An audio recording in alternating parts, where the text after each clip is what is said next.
Hello. Have we got some good goobers in chat? Pretty sure we have. Pretty sure we have. Pretty sure I see some good goobers. How y'all doing? Hope you're all having a good wake up and or time zone or just a good lunch if you're in the EU. Is that a schnoo? Getting a new tube of tennis balls flavor dupe?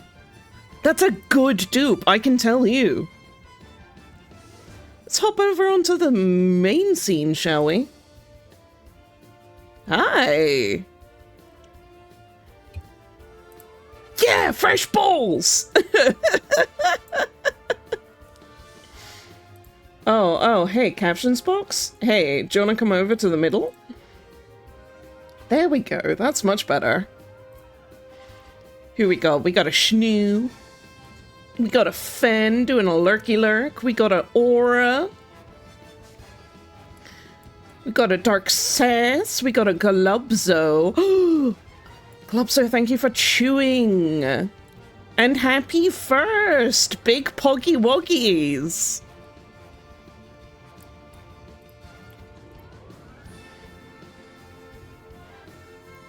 So today's stream is going to be a special one. It's going to be a silly one. I can guarantee that it's going to be silly. Let me just go ahead and get my pen here because we have the whiteboard back. I mean, it's not that it went anywhere, it's just that I keep forgetting to use it like a dingus. Like a ding-darn dingus. We're gonna get rid of what was there previously. In fact, what am I doing? I'm like full on teacher mode. Let me just erase that. Instead of, hey, you're at a computer and that's a layer. So today is a dramatic reading of Chat's Choice.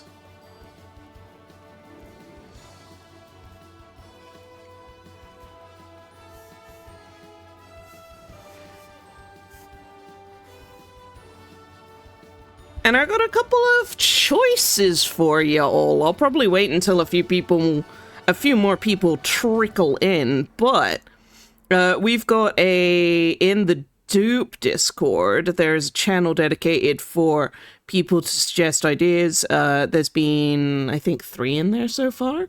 And then I've also got some backup books, so I can pop them on there. We've got a Dracula. We've got a Pride and Prejudice. Pride.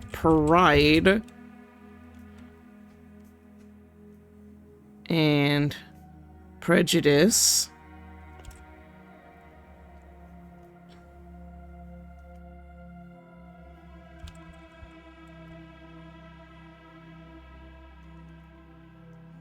And Zombies.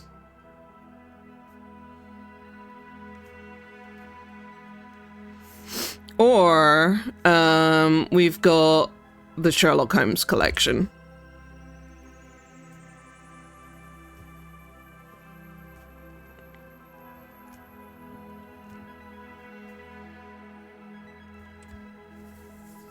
Which will probably be a Study in Scarlet.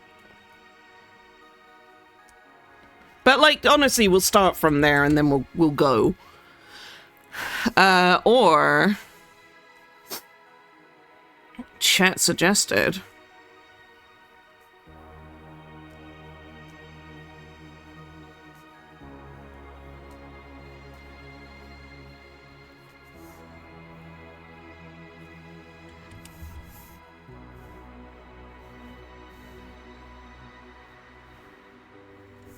There we go.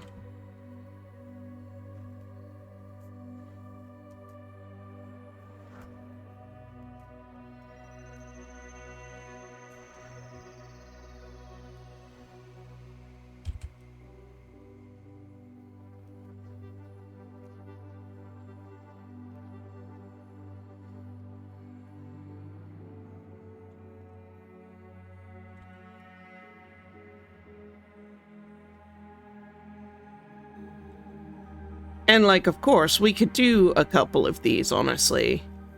Because, like, I fully appreciate and understand that, like, the people who get to vote this morning, have, like, all the control over what gets picked, so I might do, like, one in the, well, in the morn-afternoon, and then one in the afternoon-evening.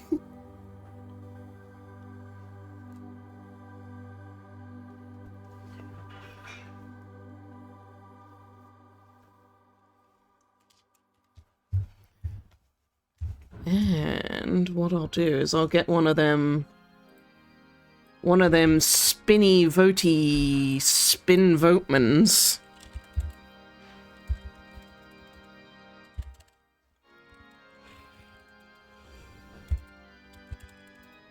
The Wheel of Names.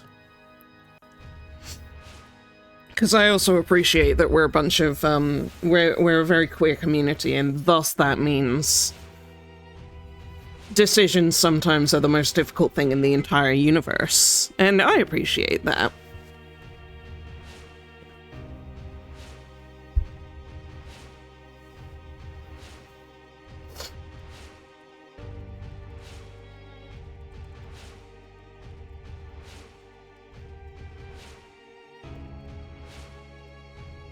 But while I'm sorting this out, how has everybody been?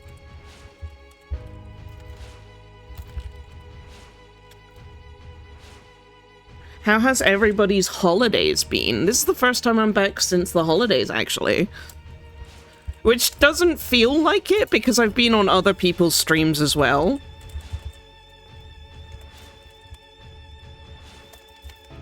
But, like... No, this is the first Stoop stream back, which is nice. And, oh my god, I had a lovely holidays. I fully rested. And, like... When I rest, I get the thing where it's like, I can take days off and not feel very rested at all because like I will just kind of still be in work mode. But the holidays, I really did feel like I got some proper rest. Like the actual reset, my body feels at ease rest. And that's how I was like, ah, yeah, there we go. That's what rest feels like. That's what I'm supposed to do. Good.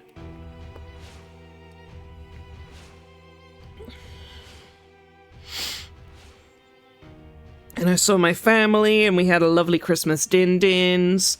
Didn't do much for New Year's. I think I was just chilling and watching... What the fuck did I do on New Year's? I think I was in one of the voice chats and just chilling with people. Yeah. Oh god, yeah. This year has been one hell of a year. To say the least. Yeah, Christmas was like... It was very good. There was an underline of like tiny tension from the family because we had a health event with my mum last year at Christmas, which was difficult to go through. So this Christmas it was very low key. Hey, we're not gonna have the same dinner that we had last year. We're just gonna make this one different and chill and nice. And yeah, it went by. We all had a good time. She was fine. Like, it was just enough, and I think that that's what we all needed as a family, which was really, really nice. And yeah. Honestly, when you experience a lot of shit hitting the fan, fine is really, really nice. Fine is just like, oh my god, this is an oasis, a haven, even. Holy shit. But yeah, it's been good. It's been sort of like, I feel like, as of late, it's been very... I'm still doing stuff, which is, like, annoying. Like, sorting out some shit. Mainly just trying to get this whole finding a new place to live thing sorted, because, like, where I live right now is not great. And, like, it would be way better for me to, find somewhere else, and, like... At the moment, the landlord situation is so annoyingly in the air that I would rather prepare now and just go rather than wait for, hey, what the fuck is everyone doing? But like finding a new place is a little tricky for my circumstances because I have a shit ton of other extra boxes that I have to tick. It's just annoying. It's very annoying, but it's going slowly and gently and at my own pace because I've done this rodeo far too many times for me to really be stressed out about it. At this point, I'm just like, I'll find somewhere eventually. Like, it'll happen if I keep working at it, so just keep working at it, but don't burn yourself out on it. It's kind of my mentality with it. Yeah. And yeah, just sort of keeping my brain on more fun and more creative things. Yeah, it's one that, like, that's a lesson that I've had to, like, I've been very bad at like telling everybody else to do that, but then not taking that advice myself. And I finally am starting to take that advice for myself, and hey, it works and is nice and good.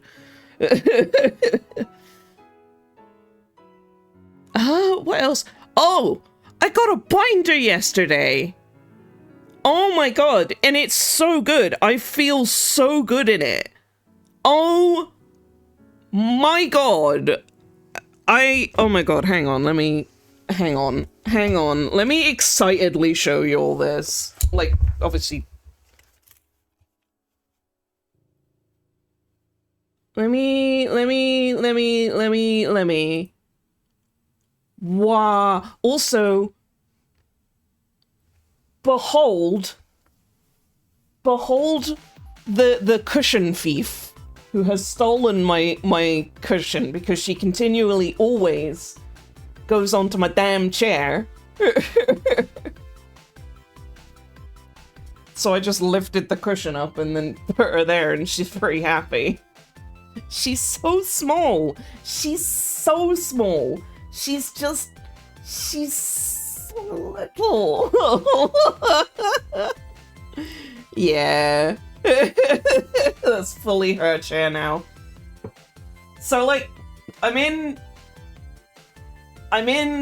like a big, puffy, comfy... This is actually one of Kat's jumpers at the minute, but like it's just... Usually the tay-tays would be like out here, and now it's just like ah. And it feels nice to wear, and I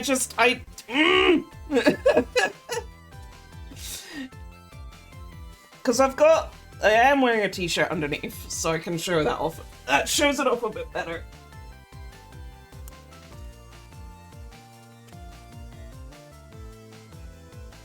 Look at that! Look how gay that is! It really works, and I'm like I was so not sure about this one because it was like from Amazon. Also, yeah, I got some star PJs on. But like, it just works, and I'm just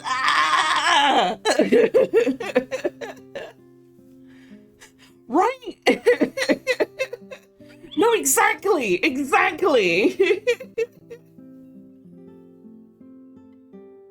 No, still gotta work on this, but that's Christmas. That's fine. I just feel so much better in it. Find your gender joy when you can. I'm finding mine, and mine is a binder, apparently. And working out. Because I've also started doing that again.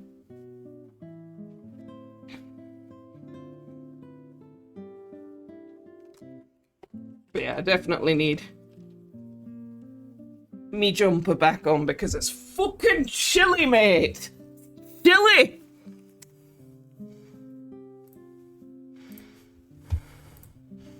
Yeah. Oh my god. And like, yeah, I'm doing I've started to work out again. My mum very kindly paid for a year's worth of gym membership for me, so I just have that accessible, and it's a 24-hour gym, which is really nice. 'Cause,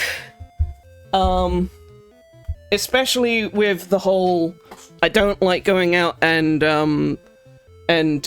I'm not fond of, like, the public anymore, that means that I could just go when it's like, there's like 3 people there, and that's wonderful.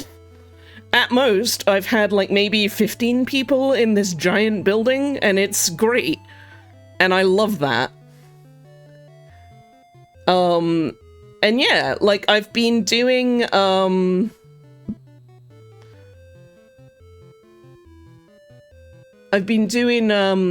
focus. So I've been focusing, I asked Kat what to I literally asked Kat, hey Kat, I want big arm this year because I have big leg and I want to like even out a bit and do some big arm. And also big arm helps reduce tay-tays a little bit for which is an added bonus.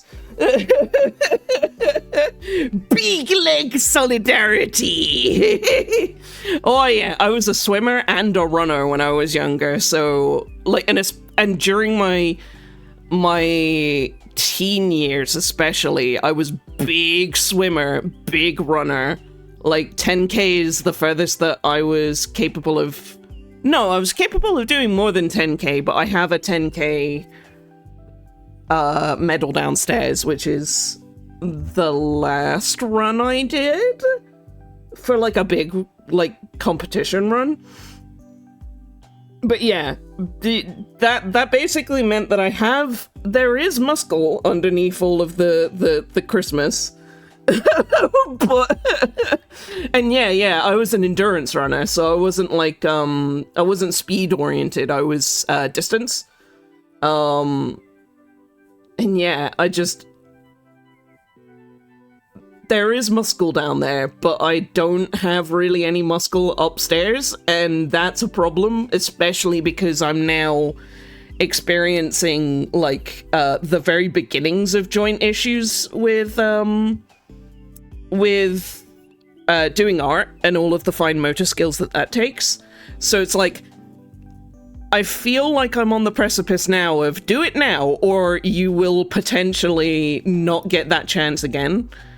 Which I don't know if that's founded in anything. Like, it's just purely a belief of mine to charge me to get me to go to the gym.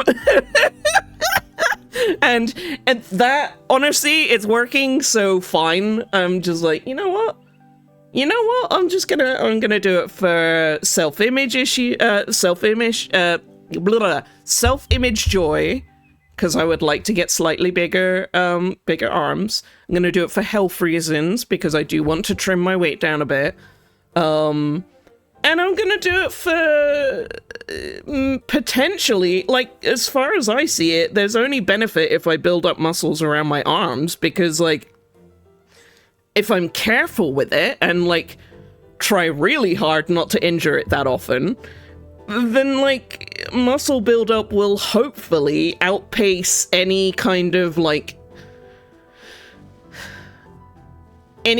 just, like, ignoring it and just doing art and kind of wearing my arm down that way. Like, I feel like the best thing that I can do is strengthen that area up and then profit.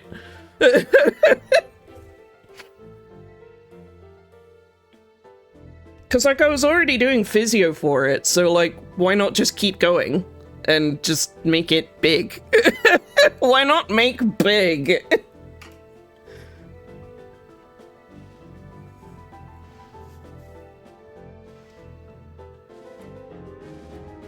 Thinking about binders makes you grateful to teenage Globzo who got his check hacked off. Ooh!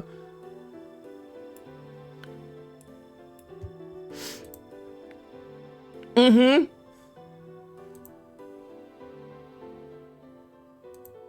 Upper body workouts with compound movements like bench, deadlift, and squat will also do great to start with.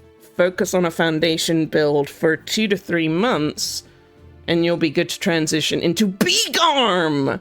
Yeah. So Kat gave me, I asked her opinion, and she was a power lifter for a long time, and she suggested doing curls, tricep pushdowns, dips, and shoulder rises. Yeah. So those are the ones I'm kind of like focusing on to just start the build up. And then when I've built that up after a month will be when I start to... So I'm doing like a really gentle build up into that where I'm just getting the movements down and like using the machines that are available in the gym that target those areas and just feeling out what the fuck those muscles feel like and like trying to isolate them and figure out like, okay, that's what I'm activating when I do this, and that movement activates this. Okay, hello muscles that I've not seen in a long time. I'm gonna need y'all to wake up because you're about to go through a thing. And then after that first month, will be when I'm looking to do, like, really sort of starting the build-up into, okay, we've got goals that I want to hit. Because I figure month 1, just find out what the fuck these muscles are and, like, don't have a goal other than just go for a month is, like, a good idea.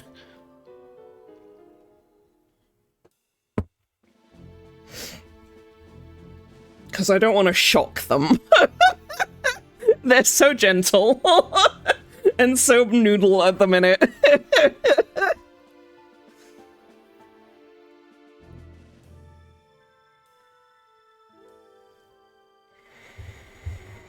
And yeah, I think also the benefit of doing a lot of workouts for me in particular is that, hey, that's a bunch of free homegrown testosterone that just happens to be pumped into your system. Let's just even that out a little bit. Let's just androgynize a little bit. Let's just get rid of some of that estrogen a little bit. Let's just fucking squeeze that out there.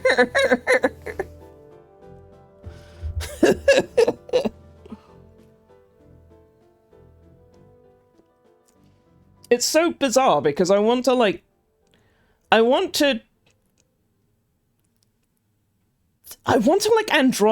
I don't want to like fully transition because I still like being femme sometimes, and I like being non-binary a lot. And I feel really, really comfortable being sort of non-binary mask, like fully mask. But like it never, there's definitely not a lot of surgeries are like you go all the way one way or all the way the other way. And it's like, but I want the middle. I really want the middle bit.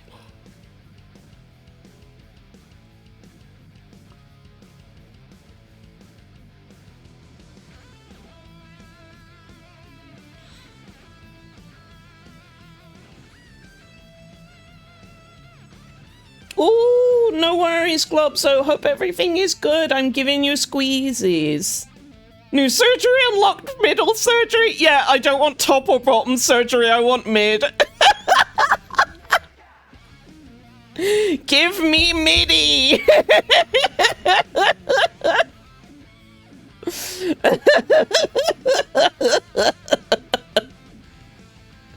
Fuck, that's really funny. That's really good.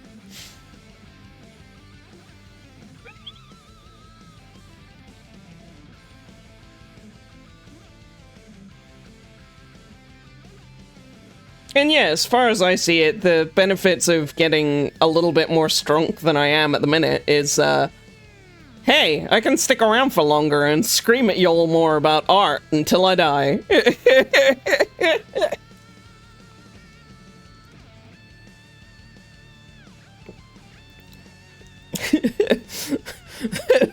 We're gonna make it to at least 80.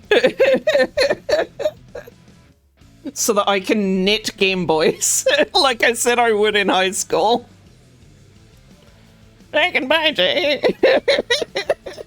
there was something called an Atari Lynx. No, it wasn't an animal, I assure you.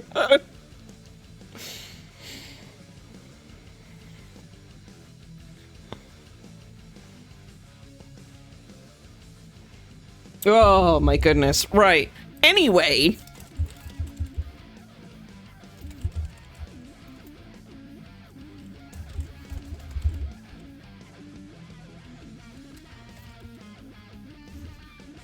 Let me get some of the suggestions onto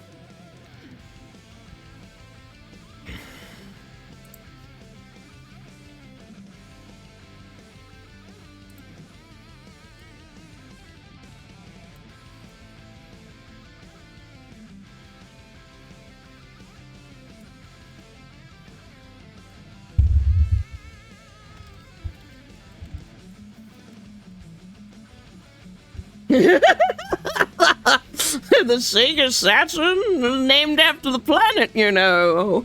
We know, Grandpa.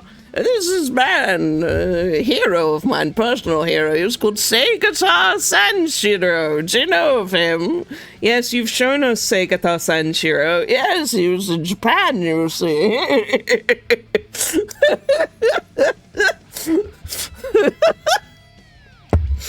He was a mascot of sorts used for their advertisements.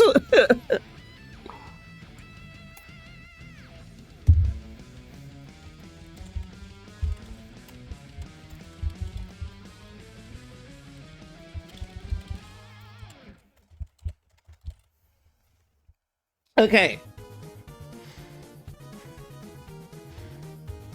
Oh my god, banger o'clock, hello? Ba-da-da-da-da-da-da-da. Bark, bark, bark, bark, bark! Happy New Year splash! Bark, bark, bark!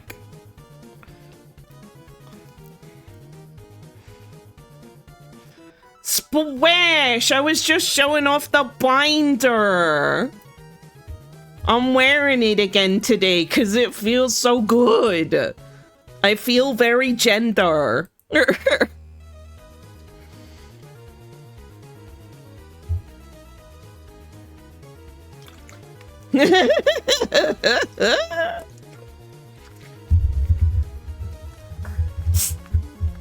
Also, getting fit means that I can use my skates, and I really, really want to use my skates. Annoyingly, I really want to get out and, like, rollerblade, but it's been nothing but fucking rain and ice lately, and I'm like, I can't do that, I'll die.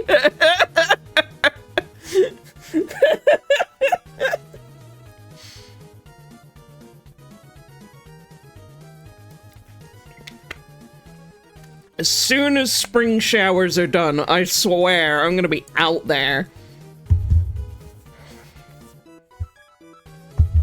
Fuck me for having a winter birth, I guess.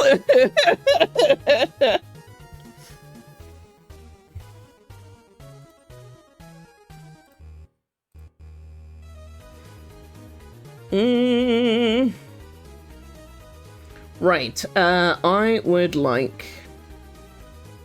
Ba-ba-da, ba-ba-da, ba-ba-da. Ba-doom! Isn't that nice? Okay. So I've had 3 suggestions from the community, which is My Immortal, Half-Life Full Life Consequences, and the Pumpkin Hill lyrics, but in spoken prose. I've also got Dracula, Pride and Prejudice and Zombies in the Sherlock Holmes collection. Now, if anybody else has anything that they would like dramatically read out, and like if it's NSFW or has NSFW stuff in it, then I'm going to be using a soundboard and I'm going to be bleeping out the the TOS parts.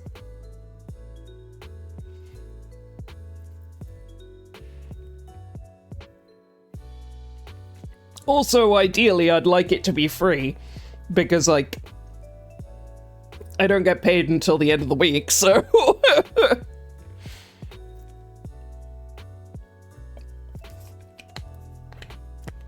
But yeah, while people trickle in, what you all fancy? What do you all fancy?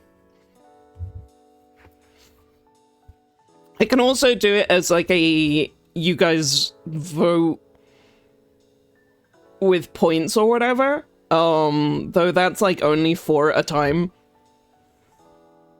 and that would be a whole thing. In fact, I take that back, I'm not letting you do that. That's a whole fucking thing.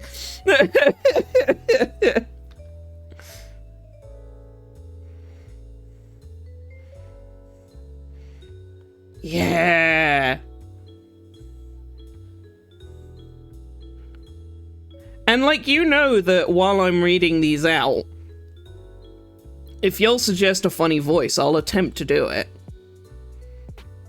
Which means that you could have Goofy reading you Bram Stoker's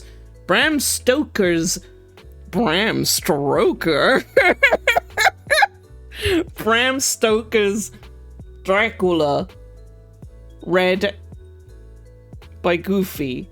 You could have a very goofy Dracula. Welcome to Bram Stoker's. Dracula will see you now.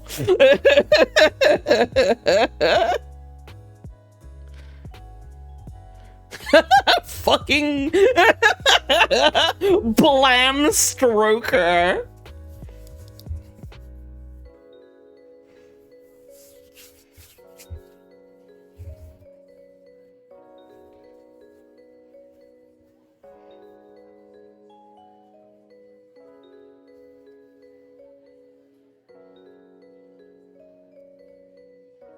I guess that's gonna go into the drag king names.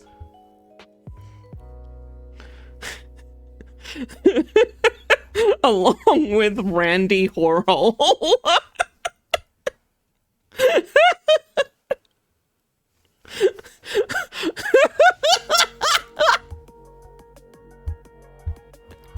You get 15 minutes of fame, darling.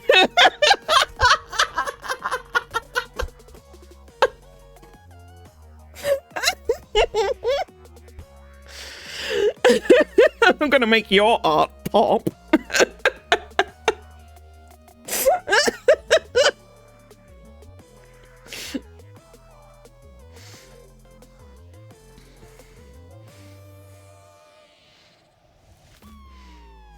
It could be worse. It could be raw.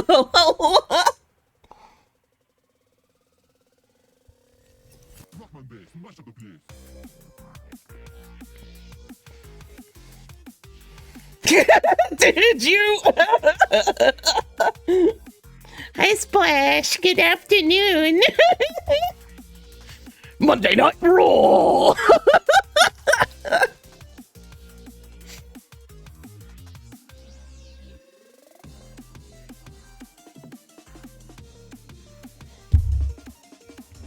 I mean, it would be an appropriate drag king name. I'm just saying.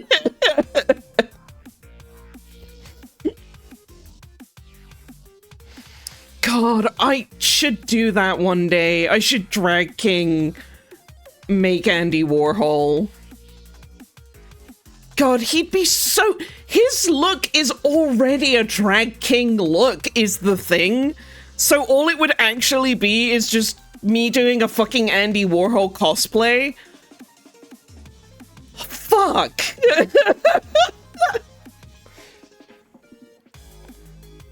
That's such an idea! Oh my god, if I can't get together Captain Hook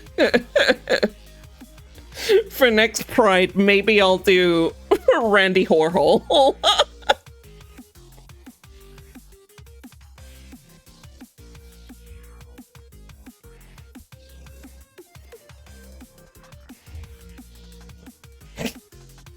It's when I come at that with like, oh wow, that's like so kinky, and then like all I come out with is just like, I'm here to talk to you about art and the current art movements of today.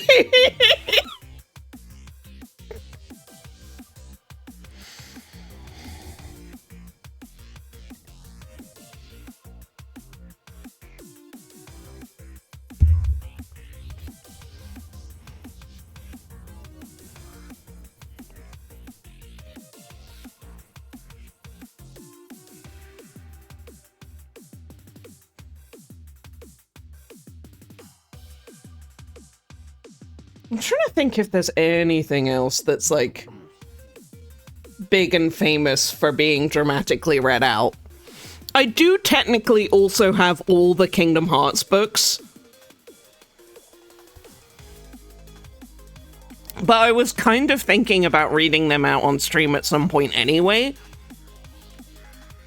As like a little extra bonus at some point in the future to do with Untangled and such. And also Curiosity.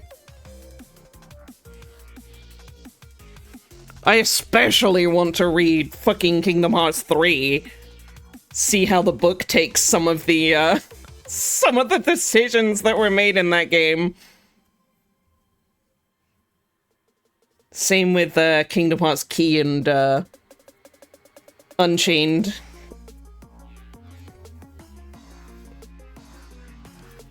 There are a few things in those games and in that dialogue that I want to see what was picked out for the book specifically.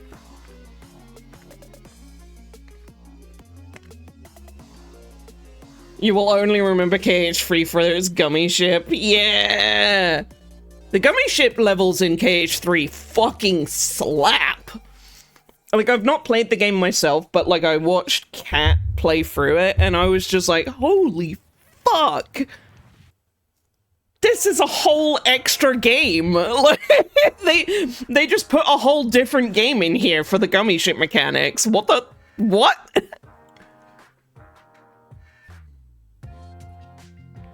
Mm-hmm. Oh my god, I was watching Astrobot yesterday on AGDQ rather. And I was just constantly thinking about the KH3 map. Because it just looks so similar. And it's just... Square Enix, please allow Astrobot to have Sora in your game. Like, it would make sense.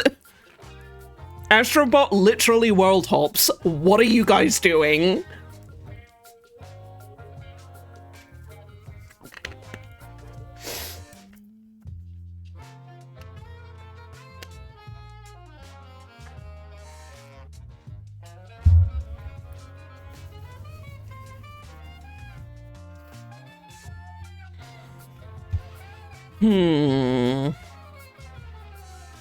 I mean, I suppose 50 Shades, if I can find a free copy.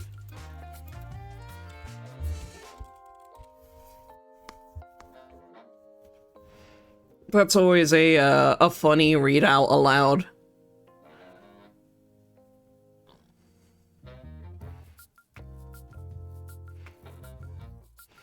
Ooh! Hell yeah, Schnoo!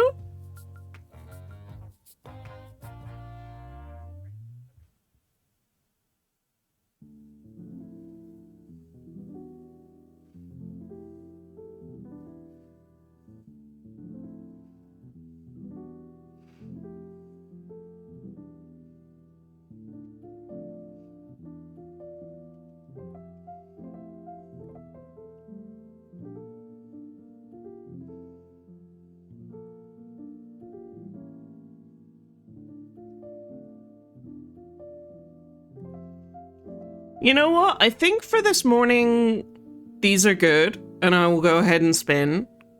And I know what I'll do. I'll let you guys vote on whether or not you want to reroll. Right. So, I'm gonna spin that wheel. We'll see what we get.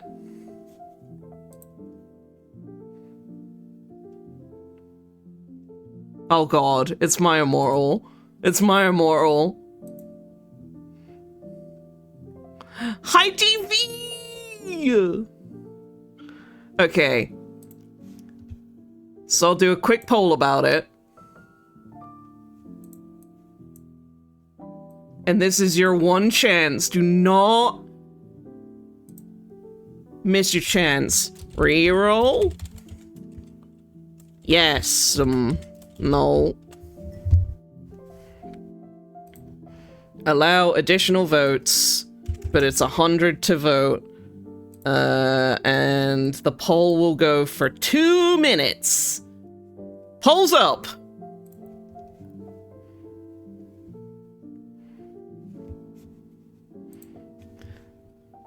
So the current choice is I'm gonna do a dramatic reading of My Immortal. But there are other options on the board. And if you do not want My Immortal, then you have the chance to vote for a reroll.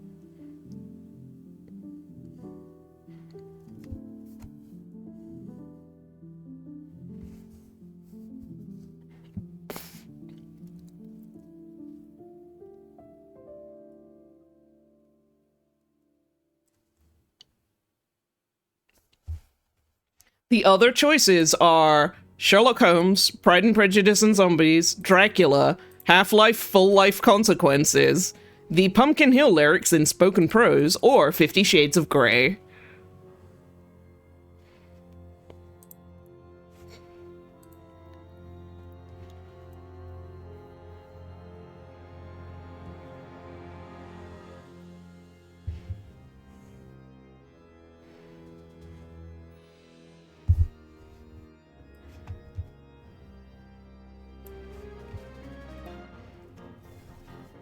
My Immortal and 50 Shades sounds so much like a meme choice. They kind of are. They're not good.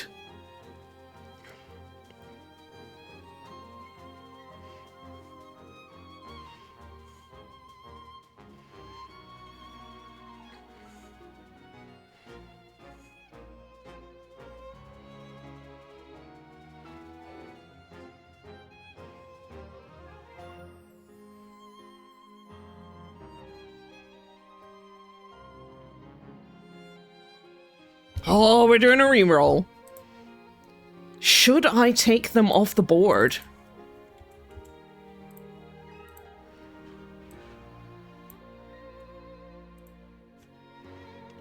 I'll take at least my Immortal off the board, and we'll reroll.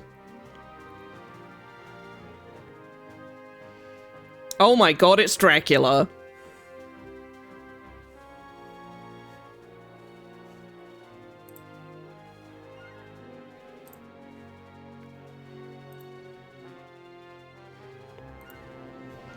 Okay. Because I'm not going to be, like, doing a reroll on every single goddamn one, we're gonna stick with Dracula for now. I'm gonna read this for a little while. And I get to show off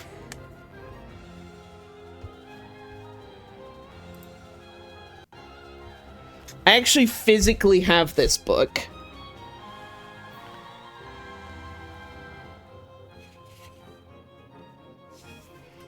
Look at how pretty the artwork is on this.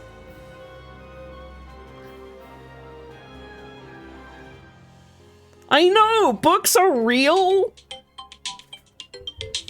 Oh shit, I should wake up. There we go. Yeah, look how pretty this is! This is a really gorgeous copy. I saw it in the bookstore and I was just like, I require this.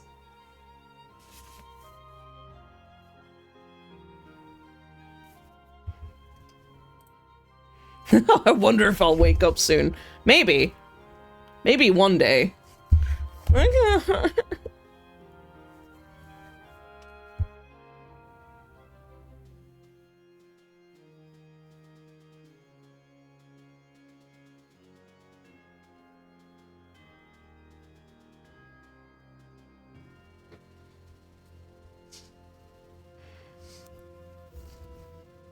And, like, the first page you open is blood red, with bats all over it. So the interesting thing about the actual book of, Dracula is it's actually written like a journal.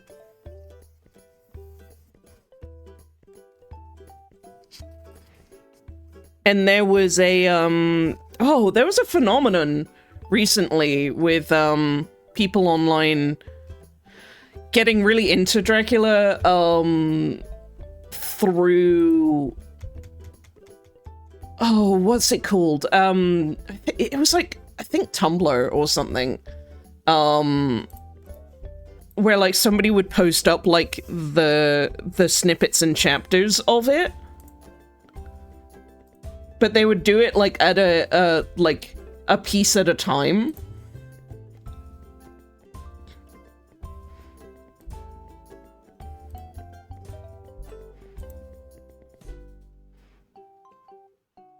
Yeah, most of the characters in Dracula do not know Dracula. Don't know that they're in Dracula, the most famous vampire story ever.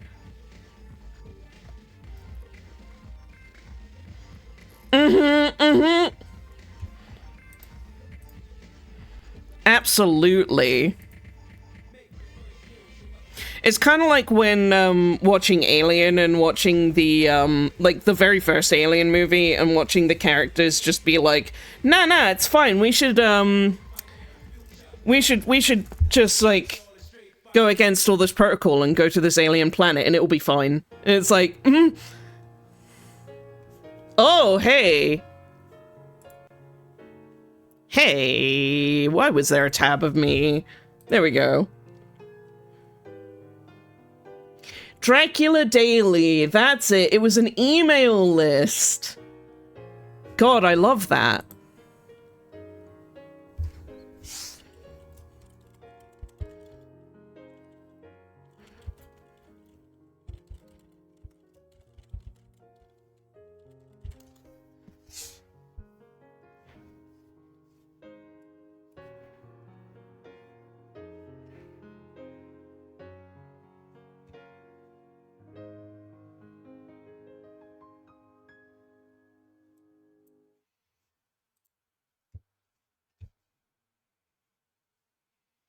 Right, let me put on some more moody music.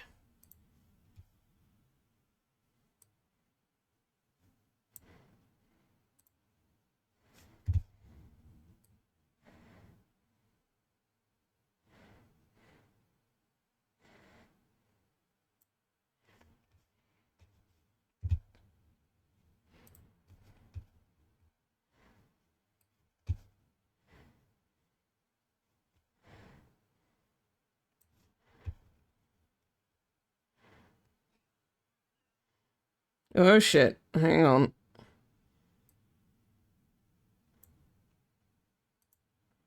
Ba-boom!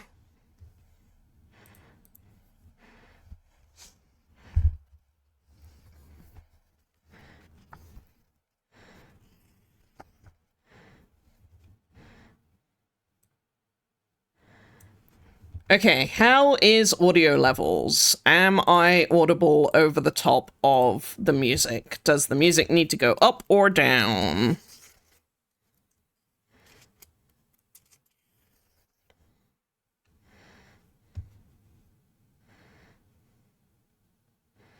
Music is lower than my voice? Excellent. Then, dear viewers, we will begin the very first of the dramatic readings of this wonderful PILKMAS with Bram Stoker's... now I'm stuck saying it. Bram Stoker's Dracula.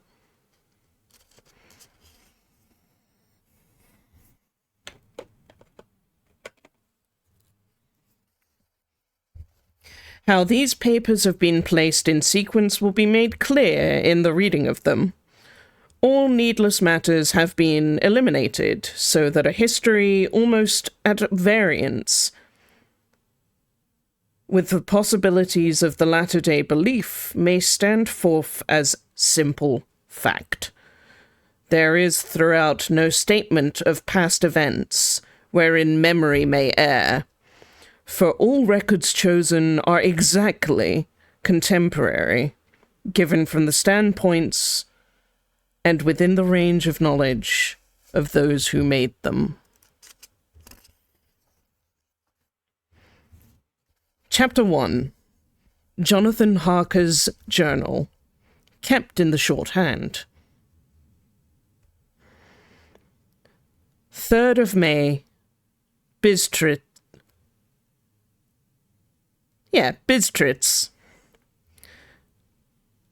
Left Munich at 8:35 p.m. on the 1st of May, arriving at Vienna early the next morning. Should have arrived at 6:46, but the train was an hour late. Budapest seems a wonderful place from the glimpse which I got of it from the train, and the little I could walk through the streets. I feared to go very far from the station, as we had arrived late, and would start as near the correct time as possible.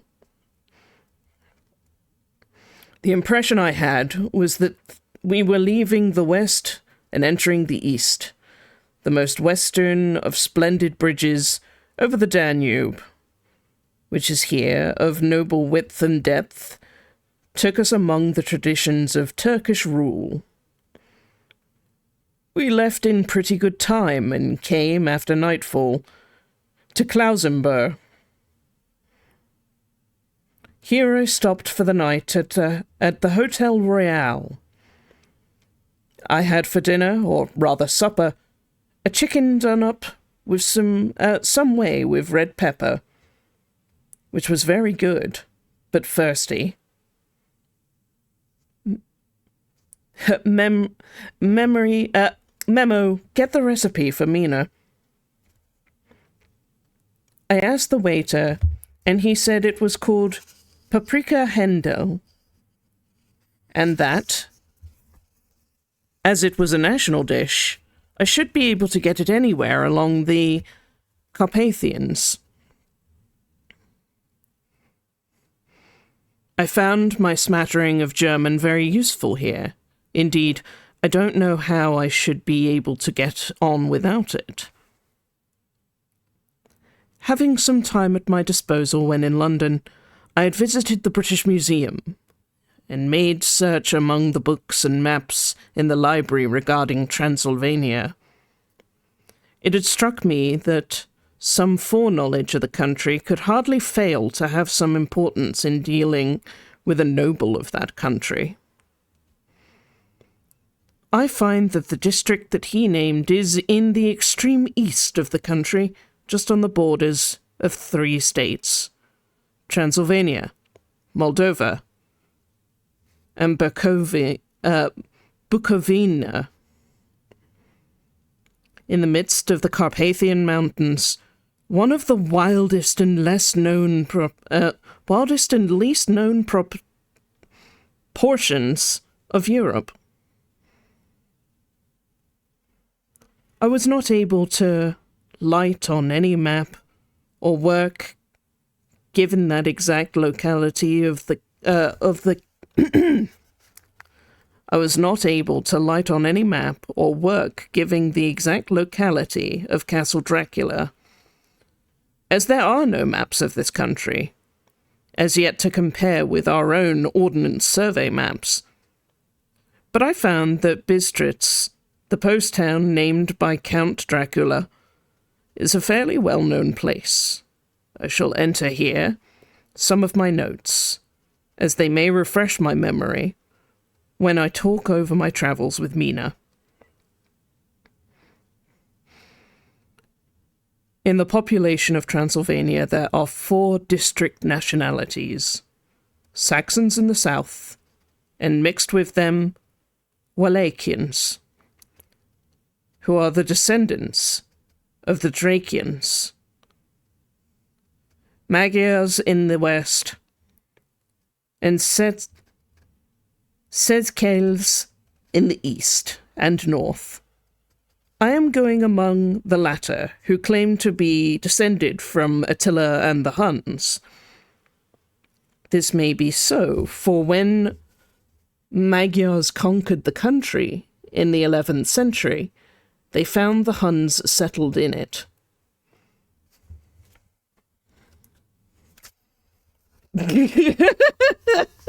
Right, though. Weird that it doesn't have any maps, anyway.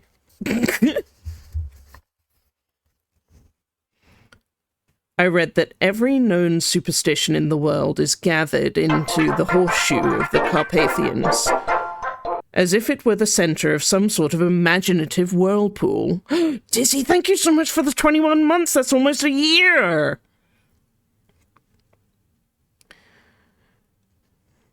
If so, my stay may be very interesting.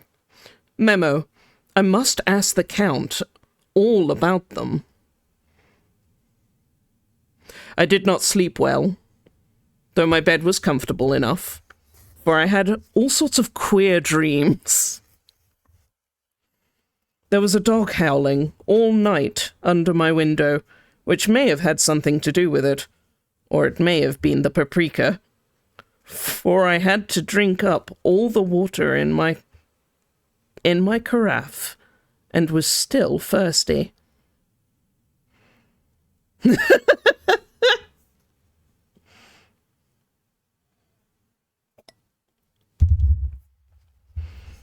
Mina's also having queer dreams, but of a different variety.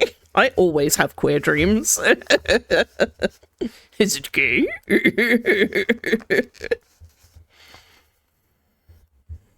Toward morning, I slept and was awakened by continuous knocking at my door. So I guess I must have been sleeping soundly then. I had for breakfast more paprika and a sort of porridge of maize flour, which they said was mamalega, and eggplant stuffed with forcemeat, a very excellent dish, which they call impletata. Memo, get the recipe for this also. I had to hurry breakfast, for the train started a little before 8, or rather, it ought to have done so, for after rushing to the station at 7:30, I had to sit in the carriage for more than an hour before we began to move. It seems to me that the further east you go, the more unpunctual are the trains. What ought they be in China? All day long, we seemed to dawdle through a country which was full of beauty of every kind. Sometimes we saw little towns or castles atop steep hills. Traveling Europe, being thirsty, collecting recipes.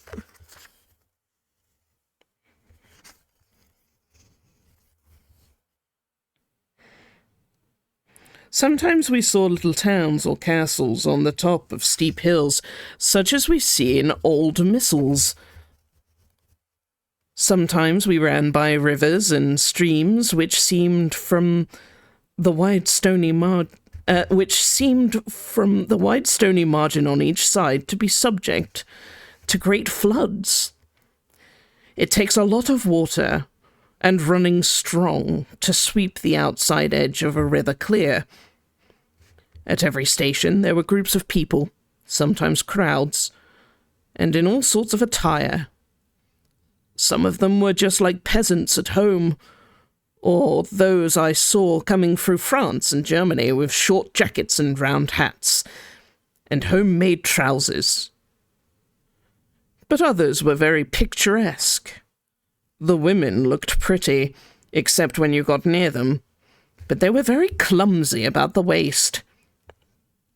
They had a full white sleeve of some sort of another, and most of them had big belts, with lots of strips of something fluttering from them like dresses in a ballet, but of course petticoats underneath them. The strangest fellows that we saw were the Slovaks, who are more barbarian than the rest, with their big cowboy hats, great baggy, dirty white trousers, white linen shirts, and enormous heavy leather belts, nearly a foot wide, all studded over with brass nails. They wore high boots with their trousers tucked into them, and they had long black hair and heavy black moustaches. They are very picturesque, but do not look prepossessing. On the stage, they would be set down at once as some sort of old oriental band of brigands. They are, however, I'm told, very harmless and rather wanting in natural self-assertion. It was on the dark side of twilight when we got to Bistritz, which is a very interesting old place, being practically on the frontier, for the Borgo Pass leads from it to into Bukovina. Bukovina. It has a very stormy existence, and it certainly shows the marks of it. 50 years ago, a series of great fires took place, which made terrible havoc on 5 separate occasions. At the very beginning of the 17th century, it underwent a siege of 3 weeks.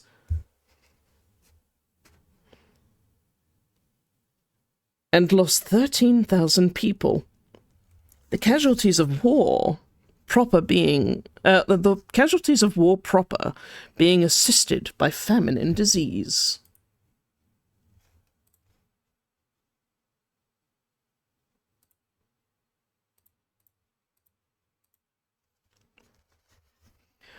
Count Dracula had directed me to go to the Golden Crone Hotel, which I found, to my great delight, to be thoroughly old-fashioned. For of course I wanted to see all I could of the ways of the country. I was evidently expected, for when I got to the door I faced a cheery-looking elderly woman in unusual peasant dress. White undergarment with long double apron front and back, of coloured stuff fitting almost too tight for modesty.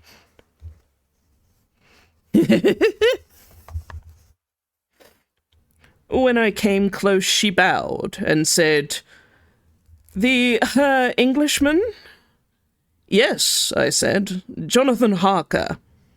She smiled and gave me some message to an elderly man in a white shirt. She smiled and gave some message to an elderly man in white shirt sleeves who had followed her to the door. He went, but immediately returned with a letter. "My friend, welcome to the Carpathians. I am anxiously expecting you. Sleep well tonight. At 3 tomorrow, the stagecoach will start for Bukovina. A place on it is kept for you. At the Borgo Pass, my carriage will await you and will bring you to me. I trust that your journey from London has been a happy one, and that you will enjoy your stay in my beautiful land. Your friend, Dracula."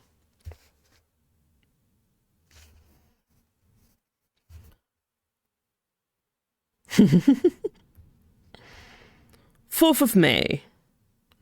I found that my landlord had got a letter from the Count directing him to secure the best place on the coach for me. But on making inquiries as to the details, he seemed somewhat reticent, and pretended that he could not understand my German. This could not be true, because up to then he had understood it perfectly. At least, he had answered my questions exactly as if he had. He and his wife, the old lady who had received me, looked at each other in a frightened sort of way. He mumbled out that the money had been sent in a letter, and that was all that he knew. When I asked him if he knew Count Dracula, and if he could tell me anything of his castle, both he and his wife crossed themselves, and saying that they knew nothing at all, simply refused to speak of it further.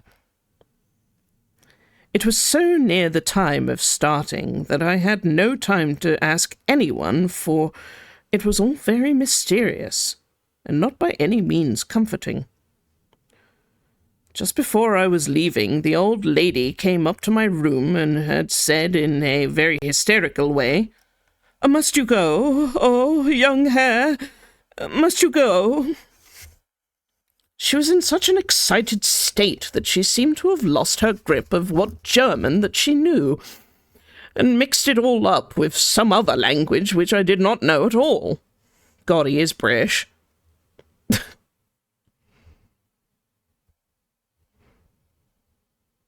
No, honestly.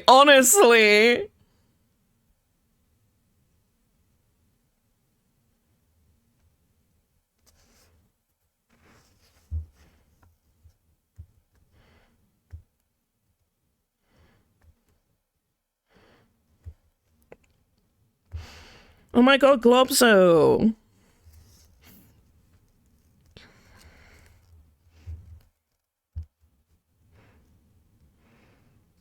I was just able to follow her by asking many questions. When I told her that I must go at once, and that I was engaged on important business, she asked again, "Do you know what day it is?"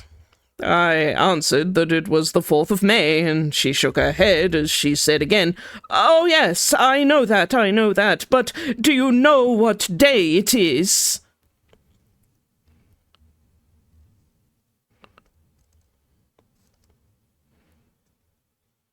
Globzo, clearly it means that you are a cryptid and or vampire. Also, happy snow. But also, I hope that you're okay. Yes, Count Dracula arranged a carriage for me, and these people are very worried about it. Yeah. Engaged on business, is this what being married to your work means? Oh my god. Do you know what day it is? On my saying that I did not understand, she went on. It is the eve of St. George's Day.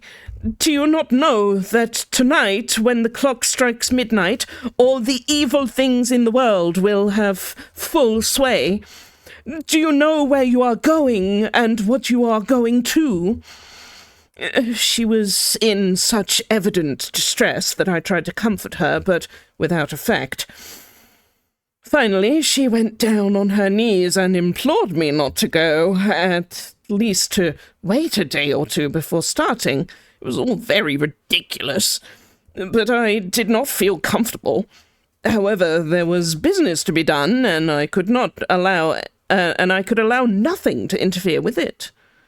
I therefore tried to raise her up, and said, as gravely as I could, that I thanked her, but my duty was imperative, and that I must go.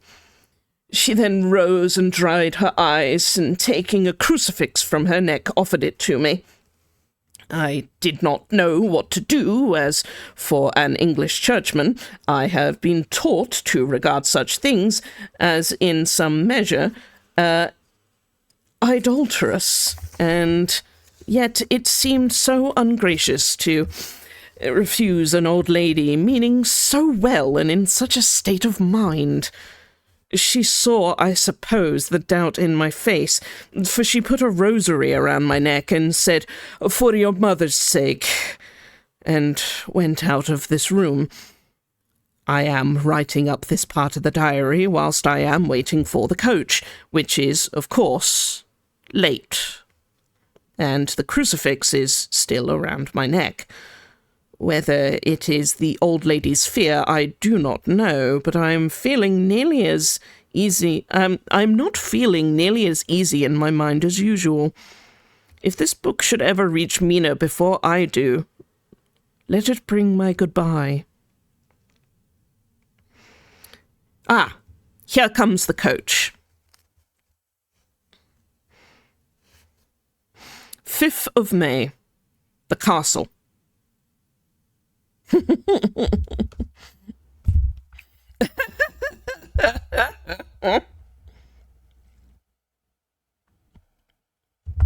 Sir, good sir, have you not by perchance remembered that these be the sacred night of the unholy wanderings about? For you are an outsider and not accustomed to our insider means. I understand it be confusing, for it is nowhere near October. Well, these guys are being really weird about me visiting Count Dracula. That's probably fine. I got business. Hi, Elix! Oh no! Get better soon! Hi, Jolter! I am doing a dramatic reading of the book Dracula.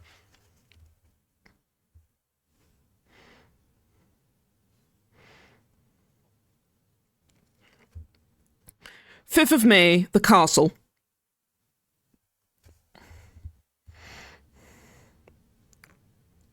The grey of the morning has passed, and the sun is high over the distant horizon, which seems jagged.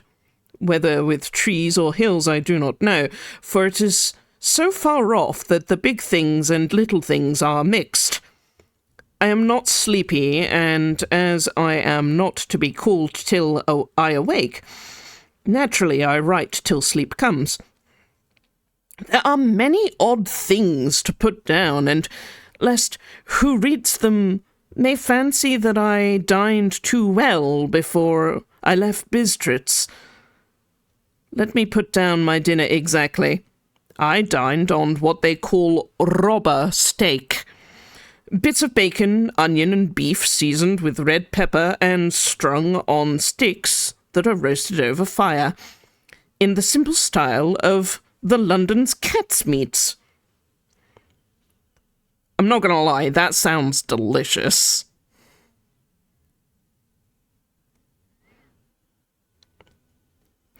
The wine was golden...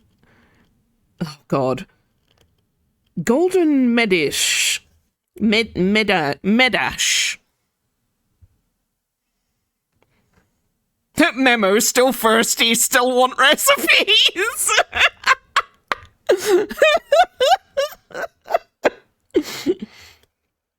The wine was golden Medash, which produces a queer sting on the tongue, which is, however, not disagreeable. I had only a couple glasses of this and nothing else. The sting is queer. Count me in. When I got on the coach, the driver had not taken his seat, and I saw him talking with the landlady.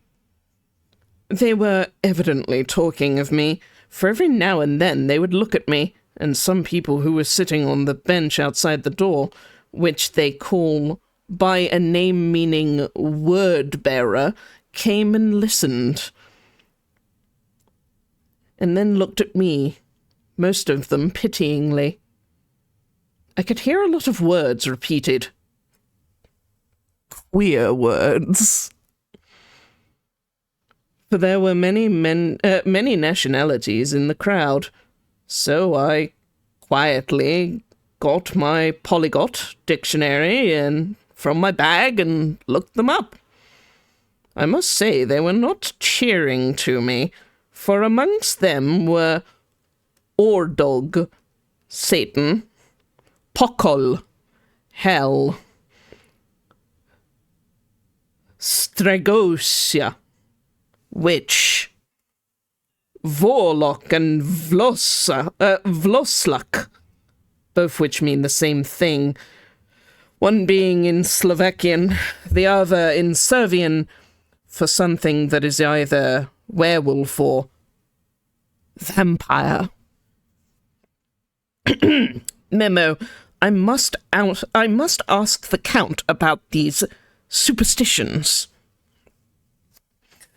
When we started, the crowd round the inn door, which had by this time swelled to a considerable size, all made the sign of the cross and pointed two fingers toward me. With some difficulty, I got a fellow passenger to tell me what they meant. He would not answer at first, but on learning that I was English, he explained that it was a charm or a guard against the evil eye. This was not very pleasant for me, just starting for an unknown place to meet an unknown man, but everyone seemed so kind-hearted and sorrowful, and so sympathetic that I could not be but touched. I shall never forget the last glimpse which I had of the inn-yard and its crowd of picturesque figures, all crossing themselves as they stood round the wide archway, with its background of rich foliage of oleander and orange trees in green tubs clustered in the centre of the yard. Then our driver, whose Wide linen drawers covered the whole front of the box seat. Godser, they called him, cracked his whip over his 4 small horses, which ran abreast, and we set off on our journey. Oh, this is a very queer story. He's taken quite particular note of this man's drawers. Hey, do your drawers go all the way over the box seat? Run away abreast? Memo man pant.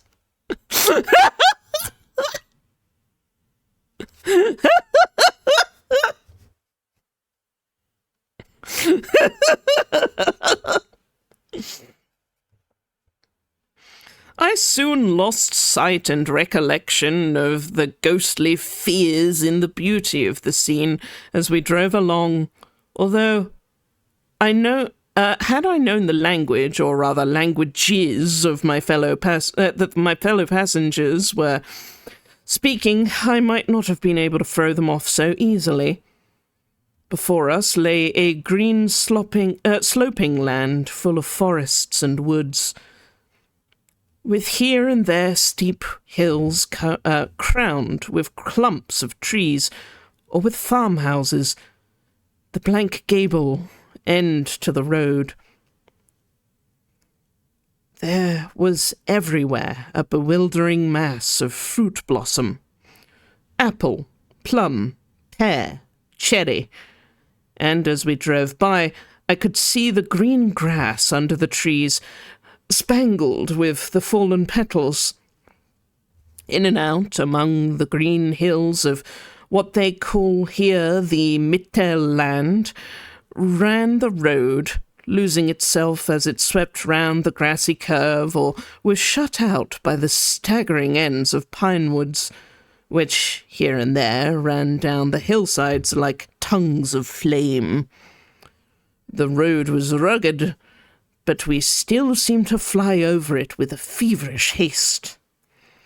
I could not understand then what the haste meant, but the driver was evidently bent on losing no time in reaching Borgo-Prund. I was told that this road is in summertime excellent, but that it had not yet been put in order after the winter snows. In this respect, it is different from the general run of roads in the Carpathians, for it is an old tradition that they are not to be kept in too good of an order. Of old hospodars would not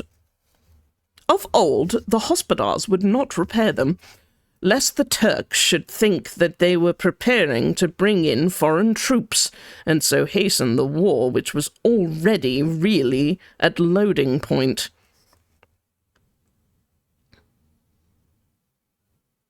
Memo, the Count has drained me. Mina reading the memos of blood, right? Of blood, right? What a queer memo.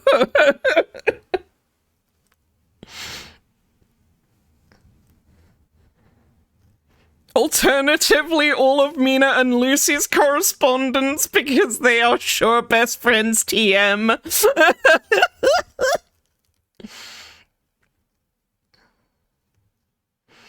Beyond the green swelling hills of the Mittelland rose mighty slopes of forest up to the lofty steeps of the Carpathians themselves.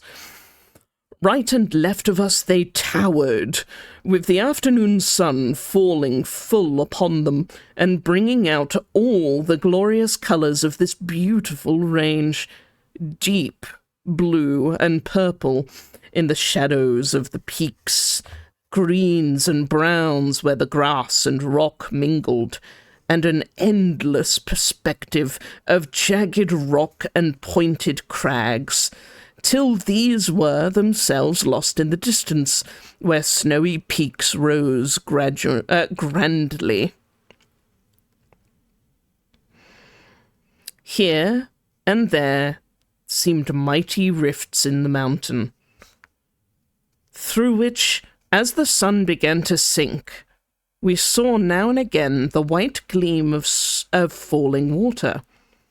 One of my companions touched my arm as we swept around the base of a hill and opened up the lofty the snow-covered peak of a mountain, which seemed, as we wound on our serpentine way, to be right before us. Look, Zek.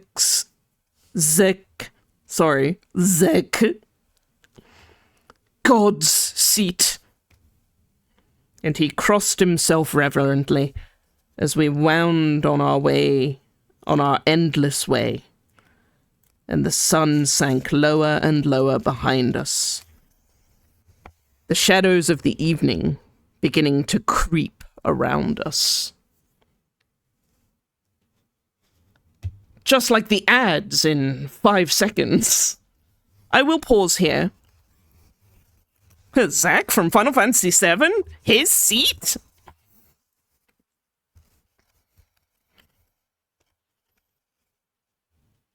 Yeah, I will have a water.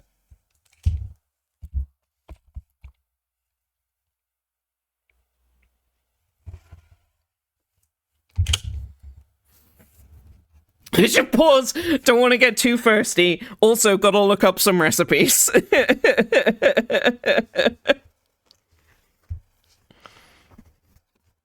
Yeah. Oh, Astral, do you not know of clown eggs?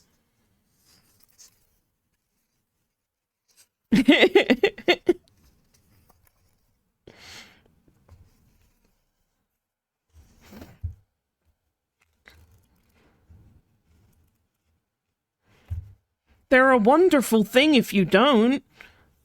You see, clowns have a tradition where they essentially copyright their clown makeup by painting their face on an egg.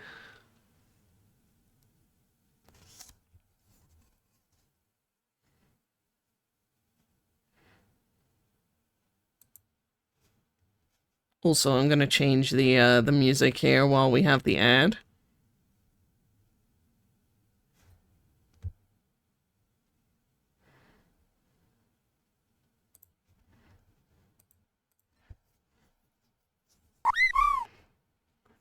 Me telling people about clown eggs is where the whole egg thing came from in my in my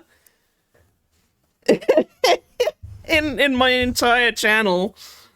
No, it was not Homestuck. Also, hello, welcome in.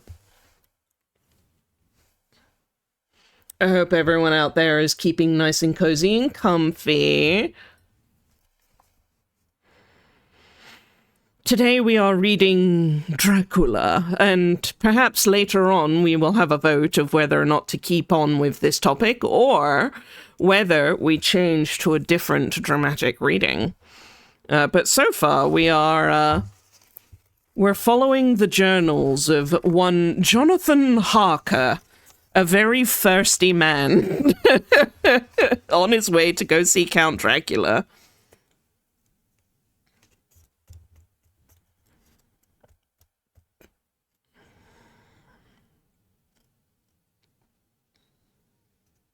Nosferatunt.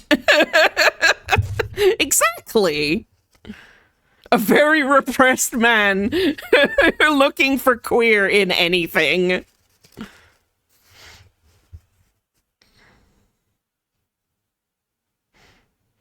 Oh my god, how Rocky Horror has audience lines for heckling the actors. Dracula stage production should have that. It was a very queer.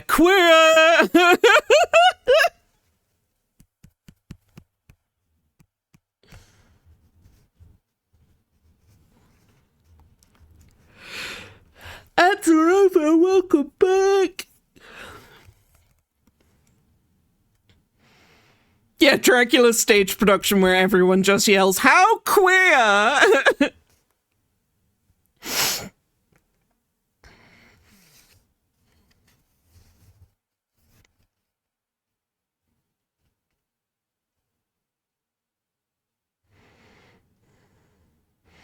And of course, every time that it says thirsty, just like, thirsty! There's a lot of opportunity here. Welcome back from the advertisements, dear listeners. We continue now with with this reading of Mr. Harker's journals as he winds his way through the Serpentine Hills toward his destination. The evening began to creep around us. This was emphasized by the fact that the snowy mountain tops still held the sunset and seemed to glow out with a delicate, cool pink. Here we passed the Czechs and the Slovaks, all in picturesque attire. But I noticed that goiter was painfully prevalent. By the roadside there were many crosses. Oh. By the roadside there were many crosses, and as we swept by, my companions all crossed themselves. Here and there was a peasant man or woman kneeling before a shrine, who did not even turn around as we approached, but seemed in the self-surrender of devotion to have neither eyes nor ears for the outer world. There were many things new to me. For instance, hayricks in the trees, and here and there very beautiful masses of weeping birch, their white stems shining like silver through the delicate green of the leaves. Now and again we passed a Leiterwagen, the ordinary peasant's cart, with its long, snake-like vertebrae, calculated to suit the inequalities of the road. On this there were sure to be seated a group of homecoming peasants, the Czechs with their white and the Slovaks with their coloured sheepskins, the latter carrying lance fashion in their long staves, with axe at the end. As the evening fell, it began to get very cold, and the growing twilight seemed to merge into one dark mistiness. The gloom of the trees, the oak, the beech, and the pine threw in the valleys which ran deep between the spurs of the hills as we ascended through the pass. The dark firs out here and there against the background of the late-lying snow. Sometimes, as the road was cut through the pine woods that seemed in the darkness to be closing down upon us, great masses of greyness, which here and there bestowed the trees, produced a peculiarly weird and solemn effect, which carried on the thoughts and grim fancies endangered earlier in the evening. When the falling sunset threw the strange relief, the ghost-like clouds, which among the Carpathians seemed to wind ceaselessly through the valleys. Sometimes the hills were so steep that despite our driver's haste, the horses could only go up slowly. I wished to get down and walk up them, as we do at home, but the driver would not hear of it. "No, no," he said. "You must not walk here. The dogs are too fierce." And then he added, with what he evidently meant for grim pleasantry, for he looked round to catch the approving smile of the rest, "And you may have enough of such matters before you go to sleep." The only stop he would make was a moment's pause to light his lamps. When it grew dark, there seemed to be some excitement among the passengers, and they kept speaking to him, one after another, as though urging him to further speed. He lashed the horses unmercifully with his long whip, and with the wild cries of encouragement urged them on to further their exertions. Then, through the darkness, I could see a sort of patch of grey light ahead of us, as though there were a cleft in the hills, and the excitement of the passengers grew greater. The crazy coach rocked on its great leather springs and swayed like a boat tossed on the stormy sea. I had to hold on. The road grew more level, and we appeared to fly along. Then the mountains seemed to come nearer to us on each side and frown down upon us. We were entering the Borgo Pass. One by one, several of the passengers offered me gifts, which they pressed upon me with an earnestness which would take no denial. These were certainly an odd and varied kind, but each was given in simple good faith, with a kindly word and a blessing, and a strange mixture of fear-meaning movements, which I had seen outside the hotel at Bistritz. The sign of the cross, and the guard against the evil eye. Then, as we flew along, the driver leaned forward, and on each side, the passengers, craning over the edge of the coach, peered eagerly into the darkness. It was evident that something very exciting was either happening or expected. But though I asked each passenger, no one would give me the slightest explanation. The state of excitement kept on for some little time, and at last we saw before us the pass opening out on the eastern side. There were dark, rolling clouds overhead, and in the air the heavy, oppressive sense of thunder. It seemed as though the mountain range had separated two atmospheres, and that now we had got into the thunderous one.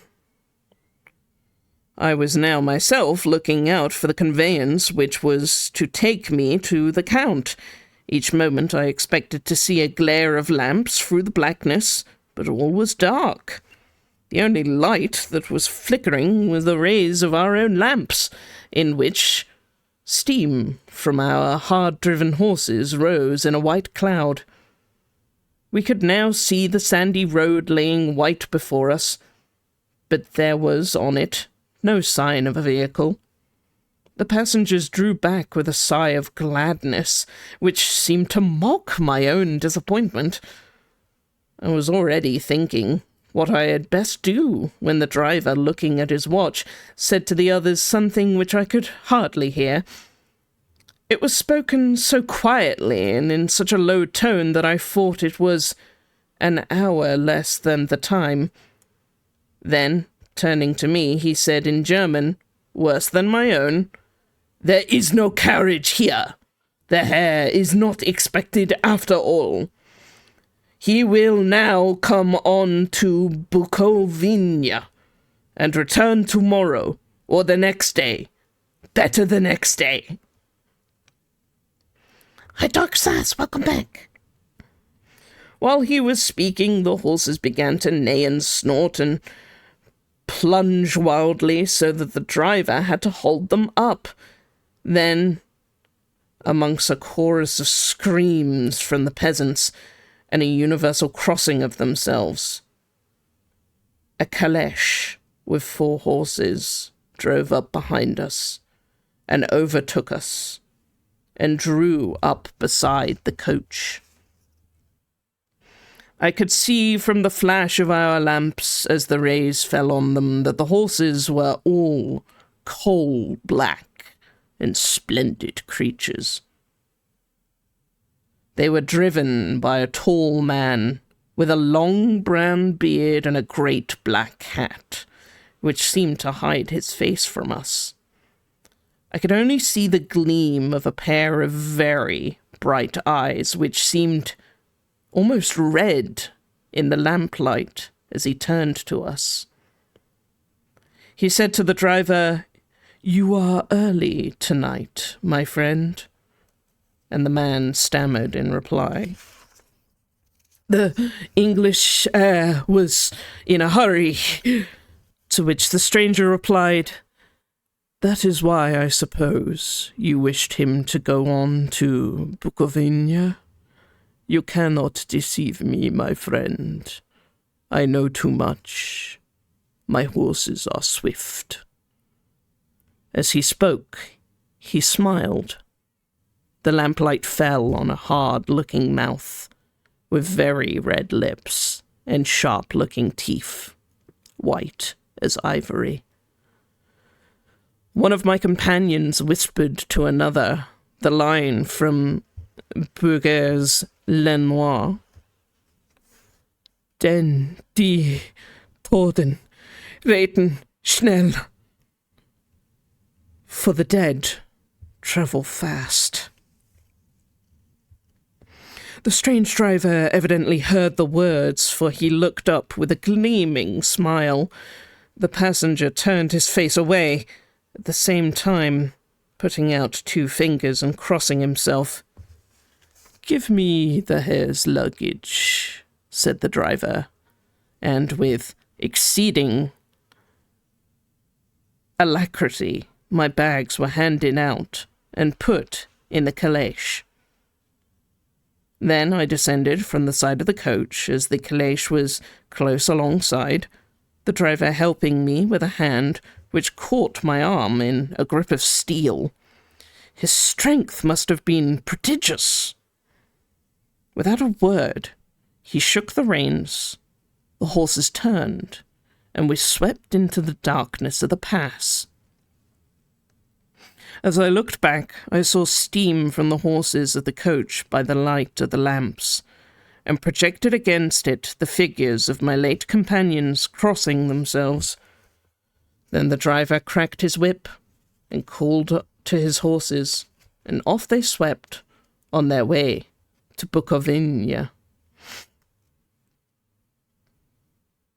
Don't worry, Sen, we got plenty of time.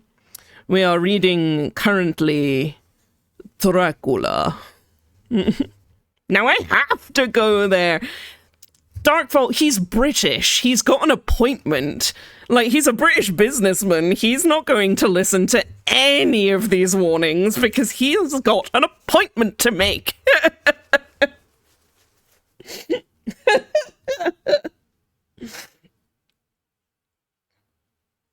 Also, hi, Camille! How you doing? Oh no, that's me! Oh no.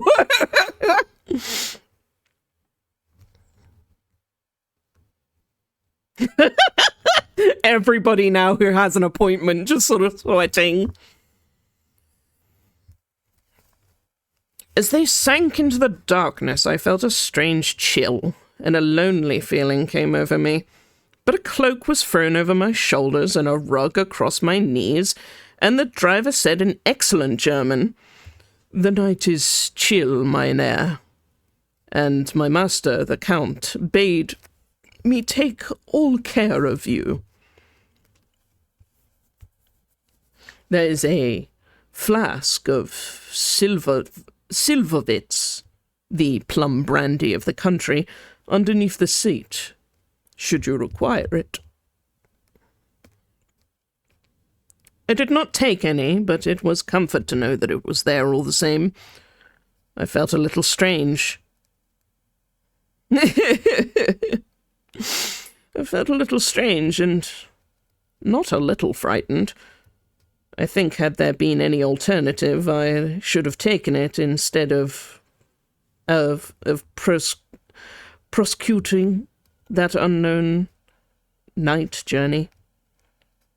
The carriage went at a hard pace straight along. Then we made a complete turn and went along another straight road. It seemed to me that we were simply going over and over the same ground again. and so I took note of some salient point and found that this was so. I would have liked to have asked my driver what this all meant, but I really feared to do so, for I thought that, placed as I was, any protest would have no effect in the case that had been an intention to delay. By and by, however, as I was curious to know how time had been passing, I struck a match and, by its flame, looked at my watch. It was within a few minutes of midnight. This gave me a sort of shock, for I suppose the general superstition about midnight was increased by my recent experiences. I waited with a sick feeling of suspense. And then a dog began to howl somewhere in a farmhouse far down the road. A long, agonized wailing, as if from fear. The sound was taken up by another dog, and then another and another, till, borne on the wind, which now sighed softly through the pass, a wild howling had begun, which seemed to come from all over the country, as far as the imagination could grasp it through the gloom of the night.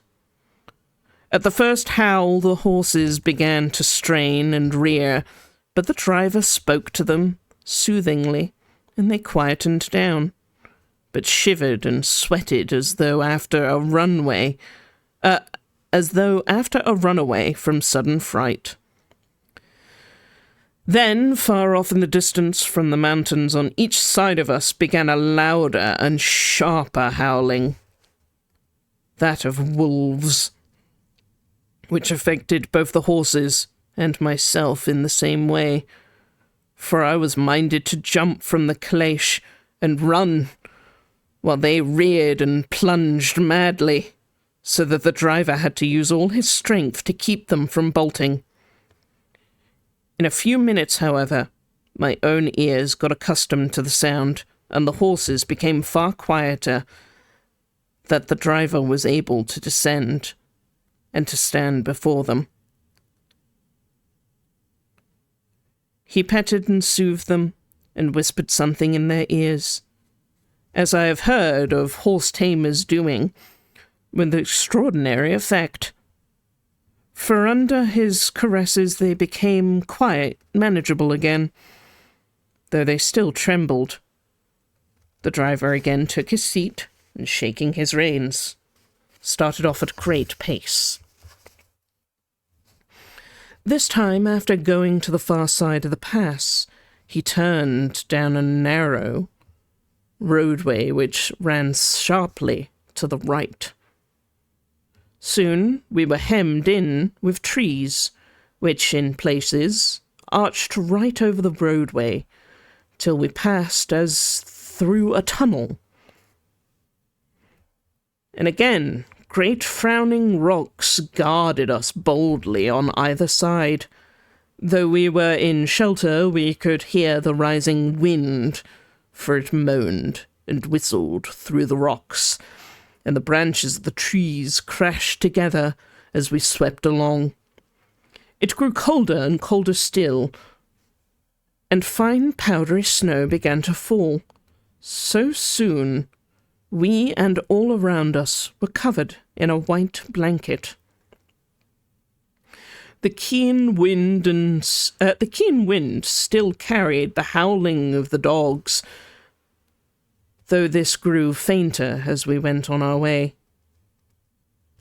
The baying of the wolves sounded nearer and nearer, as though they were closing in round us from every side. I grew dreadfully afraid, and the horses shared my fear, but the driver was not in the least bit disturbed.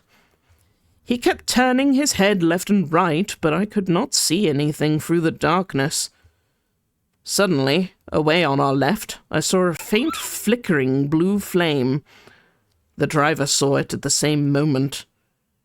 He at once checked the horses and, jumping the ground, disappeared into the darkness. I did not know what to do. The less I did not know what to do. The less as the howling of the wolves grew closer, but while I wondered, the driver suddenly appeared again, and, without any word, took his seat, and we resumed our journey. I think I must have fallen asleep and kept dreaming of the incident, for it seemed to be repeated endlessly.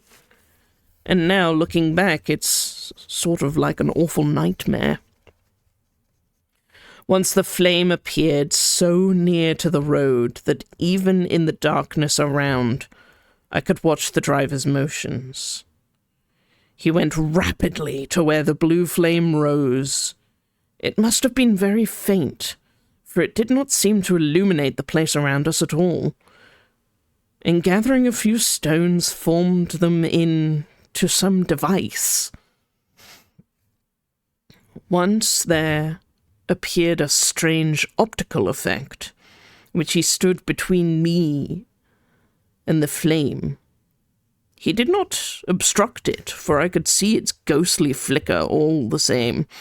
This startled me, but as the effect was only momentary, I took that it was my eyes deceiving me and straining through the darkness. Then, for a time, there was no blue flames, and we sped along through the gloom, with the howling of the wolves around us, as though they were following in a moving circle. At last, there came a time when the driver went further afield than he had yet done, and during his absence the horses began to tremble worse than ever, and to snort and scream in fright. I could not see any cause for it, for the howling of the wolves had ceased altogether, but just then the moon, sailing through the black clouds, appeared behind the jagged crest of a beetling, pine-clad rock, and by its light I saw around us a ring of wolves, with white teeth and lolling red tongues, with long, sinewy limbs and shaggy hair. They were 100 times more terrible in the grim silence which held them than even when they were howling. For myself, I felt a sort of paralysis of fear. It was only when a man feels himself face to face with such horrors that he can understand their true import. All at once, the wolves began to howl as though the moonlight had some peculiar effect on them. The horses jumped about and reared and looked helplessly round with eyes that rolled in a way painful to see. But the living ring of terror encompassed them on every side, and they had perforce to remain within it. I called to the coachman to come, for it seemed to me that our only chance was to break out through the ring and aid his approach. I shouted and beat the side of the caleche, hoping by the noise to scare some of the wolves from that side so as to give him a chance of reaching the trap.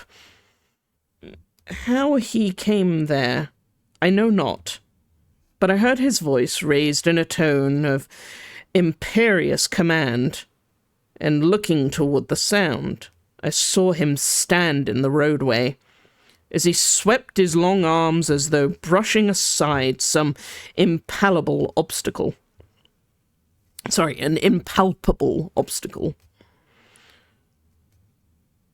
The wolves fell back, and back further still. Just then a heavy cloud passed across the face of the moon, so that we were once again in darkness. When I could see again, the driver was climbing into the caleche, and the wolves had disappeared. This was all so strange and uncanny that a dreadful fear came upon me, and I was too afraid to speak or move. The time seemed interminable as we swept on our way, now in almost complete darkness, for the rolling clouds obscured the moon. We kept on ascending, with occasional periods of quick descent, but in the main, always ascending. Suddenly, I became conscious of the fact that the driver was in the act of pulling up the horses in the courtyard of a vast ruined castle, from whose tall black windows came no ray of light, and whose broken battlements showed a jagged line across the moonlit sky.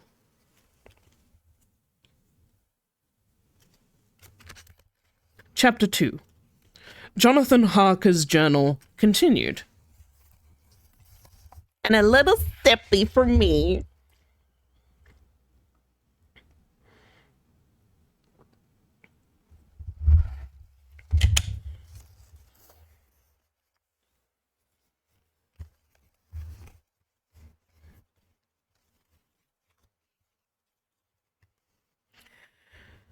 Fifth of May. I must have been asleep, for certainly if I had been fully awake, I must have noticed the approach to such a remarkable place. In the gloom of the courtyard, looked of considerable size, and as several dark ways led from it under the great round arches, it perhaps seemed bigger than it really is. I have not yet been able to see it by daylight. When the caleche stopped, the driver jumped down and held out his hand to assist me to alight. Again, I could not but notice his prodigious strength. His hand actually seemed like a steel vice that could have crushed mine if he had chosen to. Then he took out my traps and placed them on the ground beside me as I stood close to a great door, old and studded with large iron nails, and set in a projecting doorway of massive stone. I could see, even in the dim light, that the stone was massively carved, but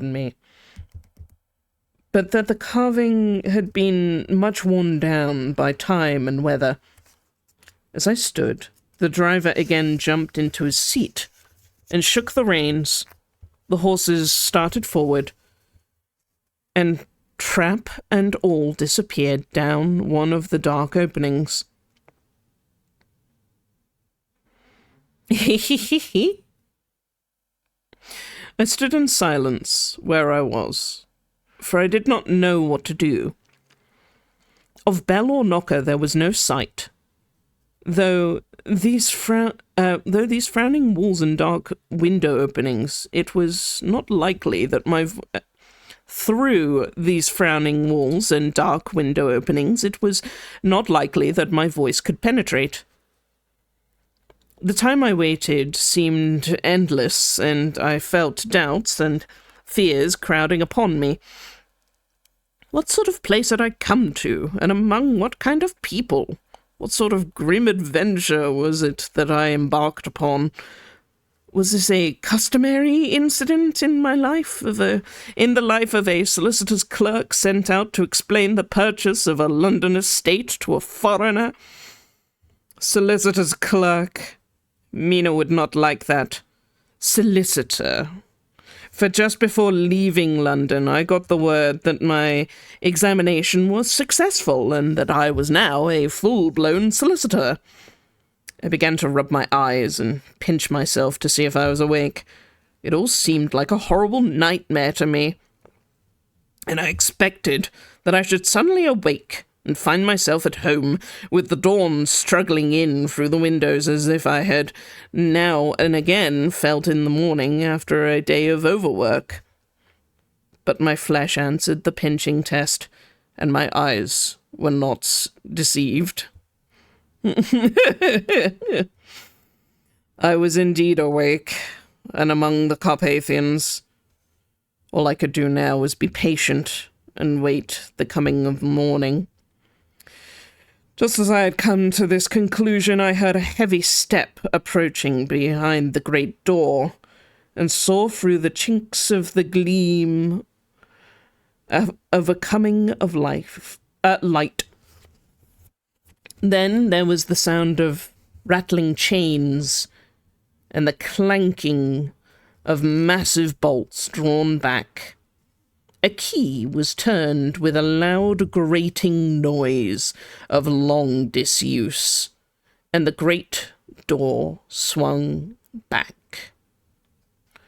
Within stood a tall man, clean-shaven save for a long white moustache, and clad in black from head to foot, without a single speck of colour about him anywhere. He held in his hand an antique silver lamp in which the flame burned without chimney or globe of any kind, throwing long, quivering shadows as it flickered in the draught of the open door. The old man motioned me in with his right hand, with a courtly gesture, saying in excellent English, but with a strange intonation, "Welcome to my house. Enter freely and of your own will." He made no motion of stepping to meet me, but stood like a statue, as though his gesture of welcome had fixed him to stone. The instant, however, that I had stepped over the threshold, he moved impulsively forward, holding out his hand, grasping mine with a strength which made me wince, an effect which was not lessened by the fact that it seemed as cold as ice, more like the hand of a dead than a living man. And again he said, "Welcome to my house. Come freely, go safely, and leave something of the happiness that you bring." Then the strength of the handshake was so much akin to which I had noticed in the driver, whose face I had not seen, that for a moment I doubted if they were not the same person to whom I was speaking. So to make sure, I said interrogatively, "Count Dracula?" He bowed in a courtly way as he replied, "I am Dracula, and I bid you welcome, Mr. Harker, to my house. Come in. The night air is chill, and you must need to eat and rest." As he was speaking, he put up the lamp on a bracket on the wall, and stepping out, took my luggage. He carried it in before I could forestall him. I protested, but he insisted. "Nay, sir, you are my guest. It is late, and my people are not available. Let me see to your comfort myself." He insisted on carrying my traps along the passage, and then up a great winding stair, and along another great passage, on whose stone floor our steps rang heavily. At the end of this he threw open a heavy door, and I rejoiced to see within a well-lit room, in which a table was spread for supper, and on whose mighty hearth a great fire of logs flamed and flared. The Count halted, putting down my bags. He closed the door and crossed the room, opening another door, which led into a small octagonal room lit by a single lamp, and seemingly without a window of any sort. Passing through this, he opened another door and motioned me to enter. It was a welcome sight, for here was a great bedroom, well lighted, and warmed with another log fire, which sent a hollow roar up a wide chimney. The Count himself left my luggage inside and withdrew, saying before he closed the door, "You will need, after your journey, to refresh yourself by making your toilet. I trust that you will find all that you wish.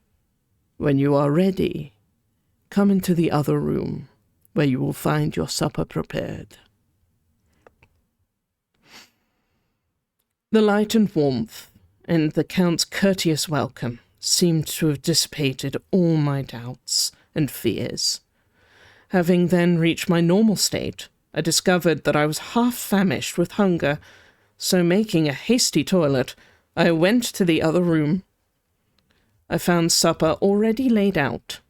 My host, who was stood on one side of the great fireplace, leaning against the stonework, made a graceful wave of his hand to the table, and said, "I pray you, be seated and sup how you please. You will, I trust, excuse me that I do not join you, but I have dined already, and I do not sup." I handed to him the sealed letter, which Mr. Hawkins had entrusted to me. He opened it up, read it gravely, then, with a charming smile, he handed to me to read. One passage of it, at least, gave me a thrill of pleasure. "I much regret that an attack of gout, from which, milady, I am a constant sufferer, forbids absolutely any travelling on my part for some time to come.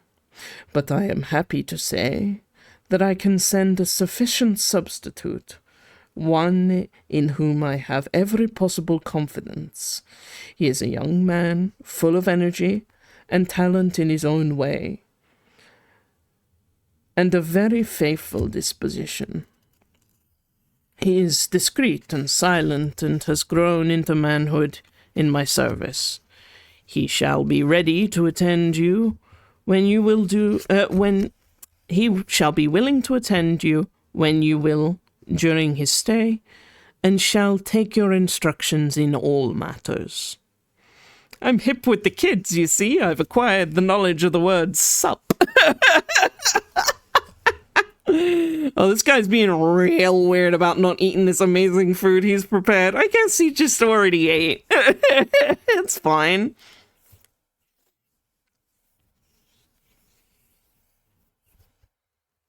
The Count himself came forward and took off the cover of a dish, and I fell at once on an excellent roast chicken. This with some cheese and a salad and a bottle of old Tokay, of which I had 2 glasses, was my supper. During the time I was eating it, the Count asked me many questions as to my journey. I told him by degrees all that I had experienced. By this time I had finished my supper, and by my host's desire had drawn up a chair by the fire and begun to smoke a cigar which he had offered me, at the same time excusing himself that he did not smoke. I had now an opportunity of observing him, and found him a very marked physiognomy. His face was strong, a very strong aquiline, with high bridge of the thin nose and peculiarly arched nostrils, with a lofty domed forehead, and hair growing scantily round the temples, but profusely everywhere else. His eyebrows were massive, almost meeting over the nose, and with bushy hair that seemed to curl in of its own profusion. The mouth, so far as I could see, under the heavy moustache, was fixed and rather cruel-looking, with peculiarly sharp, white teeth that protruded over the lips, whose remarkable ruddiness showed astonishing vitality in a man of his years. For the rest, his ears were pale, and the tops of which were extremely pointed. His chin was broad and strong, and his cheeks firm, though thin. The general effect was one of extraordinary pallor. Hitherto, I noticed the backs of his hands as they lay on his knees in the firelight, and they had seemed rather white and fine. But seeing them now close to me, I could not help but notice that they were rather coarse, broad, with squat fingers. Strange to say, there were hairs in the centre of the palm. The nails were long and fine and cut to a sharp point. As the Count leaned over me and his hands touched me, I could not repress a shudder. It may have been that his breath was rank, but a terrible feeling of nausea came over me, which, do what I would, I could not conceal. The Count, evidently noticing it, drew back, almost with a grim sort of smile, which showed more than he had yet done, his protuberant teeth. He sat himself down again on his own side of his fireplace. We were both silent for a while, and I looked toward the window. I saw the first dim streak of the coming dawn. There seemed a strange stillness over everything, but as I listened, I heard, as if from down below in the valley, the howling of many wolves. The Count's eyes gleamed. Listen to them, the children of the night. What music they make. Seeing, I suppose, some expression in my face strange to him, he added, "Ah, sir, you dwellers in the city cannot enter into the feelings of the hunter."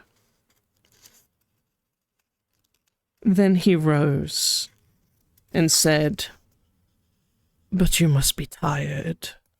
Your bedroom is all ready, and tomorrow you shall sleep as late as you will.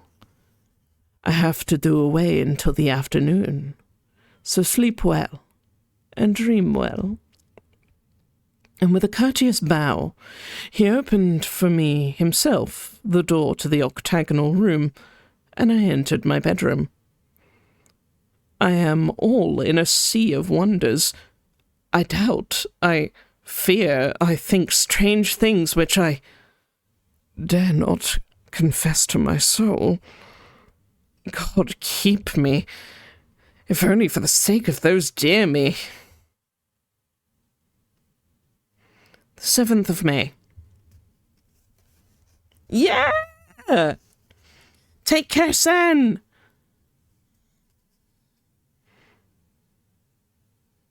It's fine, he's just an elf. Don't worry about it. I'm gonna take a sippy. And I'm gonna readjust my position to get a little bit more comfy.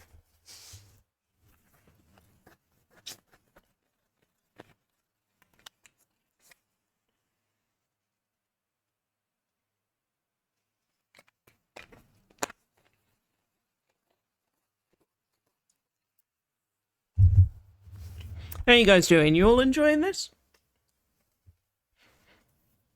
I, for one, am having a lovely time. I've been itching to read this book.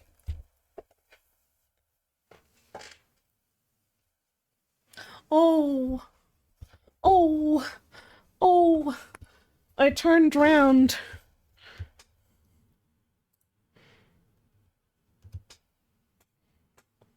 Orb. She has become an orb, and I love her for that.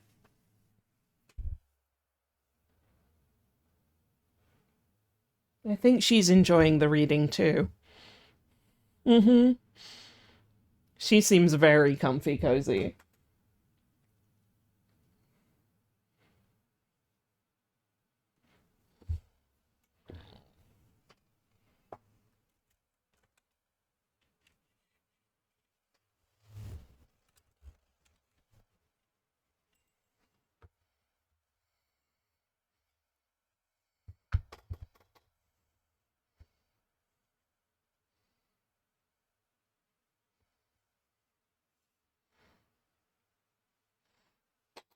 You're being crisped! A live grisping.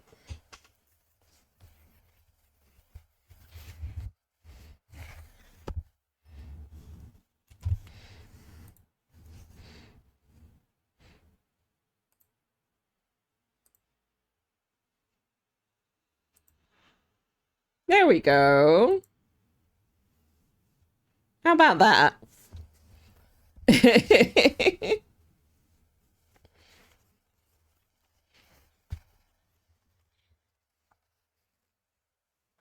A little crunchy cam.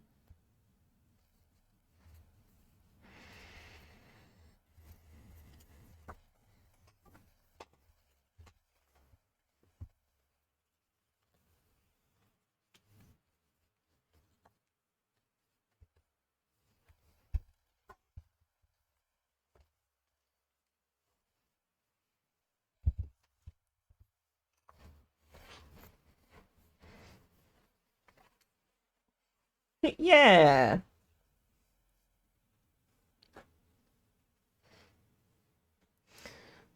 7th of May. It is again early morning, but I have rested and I have enjoyed the last 24 hours. I slept till late in the day and awoke of my own accord.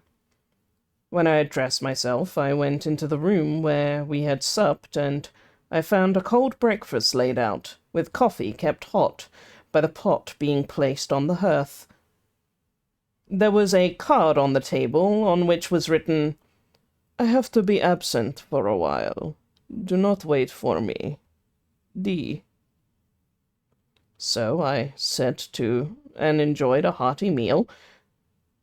When I had done, I looked for a bell so that I might let the servants know that I had finished, but I could not find one. There are certainly odd deficiencies in this house, considering the extraordinary evidences of wealth that are around me. The table service is of gold, and so beautifully wrought that it must be of immense value. The curtains and upholstery of the chairs and sofas and hangings of my bed are of the costliest and most beautiful fabrics, and must have been of fabulous value when they were made, for they are centuries old, though in excellent order. I saw something like them in Hampton Court, but there they were worn and frayed and moth-eaten. But still, in none of the rooms is there a mirror. There is not even a toilet glass on my table, and I had to get the little shaving glass from my bag before I could even either shave or brush my hair. I have not yet seen a servant anywhere, or heard a sound near the castle except for the howling of wolves. When I had finished my meal, I do not know whether to call it breakfast or dinner, for it was between 5 and 6 o'clock when I'd had it. I did look about for something to read, for I did not like to go about the castle until I had the Count's permission. There was absolutely nothing in the room, book, newspaper, or even writing materials, so I opened up another door in the room and found a sort of library. The door opposite mine I tried, but I found it locked. In the library I found, to my great delight, a vast number of English books, whole shelves of them, and bound volumes of magazines and newspapers. A table in the centre was littered with English magazines and newspapers, though none of them were of very recent date. The books were of the most varied kind: history, geography, politics, political economy, botany, geology, law, all relating to England and English life and customs and manners. There were even such books of reference as the London Directory, the Red and Blue Books, Whitaker's Almanac, the Army and Navy lists, and It somehow gladdened my heart to see it. The law list.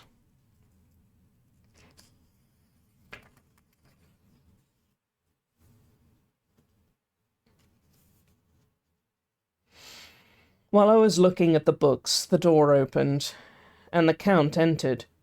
He saluted me in a very hearty way, and had hoped that I'd had a good night's rest. Then he went on. I am glad you found your way here, for I am sure that there is much that will interest you.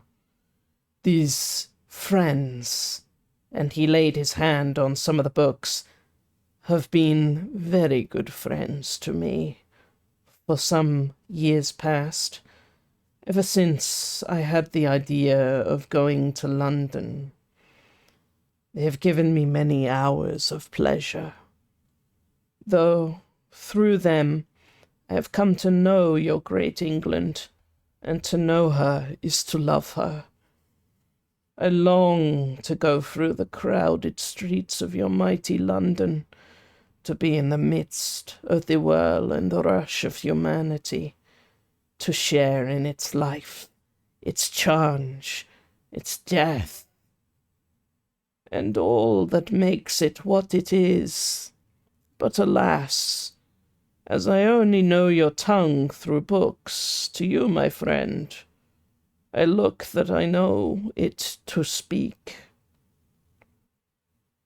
But, Count, you know and speak English thoroughly, I said, and he bowed gravely. I thank you, my friend, for your all too flattering estimate, but yet I fear that I am a little on the way. I am a little way on the road I would travel. True, I know the grammar and the words, but yet I know not how to speak them. Indeed, I said, you speak excellently. Not so, he answered. Well, I know that. Did I move and speak in your London, none there are who would not know me for a stranger. That is not enough for me. Here I am, a noble, I am boyar. The common people would know me, and I am master. But a stranger in a strange land, he is no one. Men know him not. And to know not is to care not for. I am content if I am like the rest, so that no man stops if he sees me, or pause in his speaking if he hears my words, to say, "Ha ha, a stranger." I have been so long master that I would be master still, or at least that none other should be master of me. You come to me not alone as an agent of my friend Peter Hawkins of Exeter, to tell me all about my new estate in London. You shall, I trust, rest here with me for a while, so that by our talking I may learn the English intonation.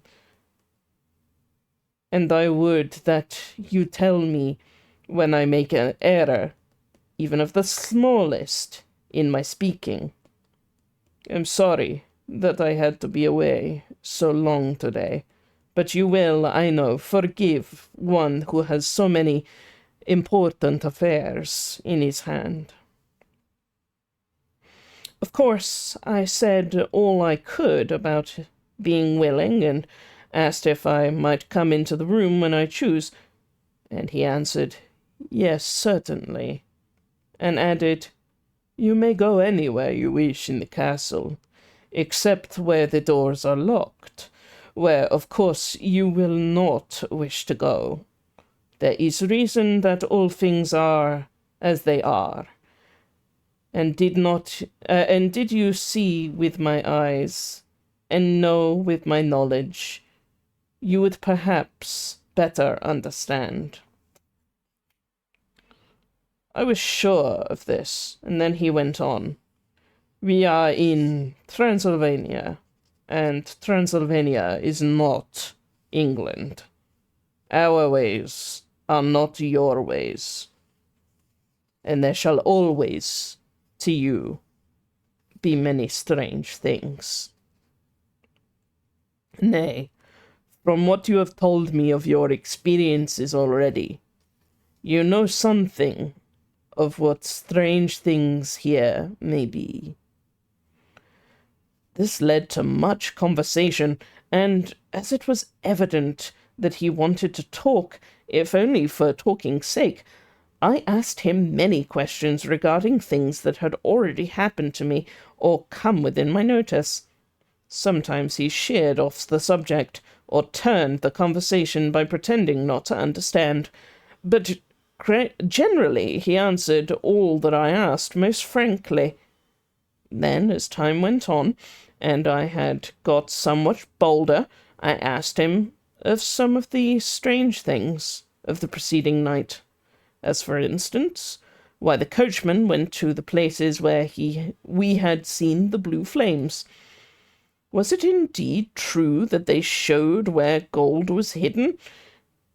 He then explained to me that it was commonly believed that on a certain night of the year, last night in fact, when all evil spirits are supposed to have unchecked sway, a blue flame is seen over any place where treasure has been concealed.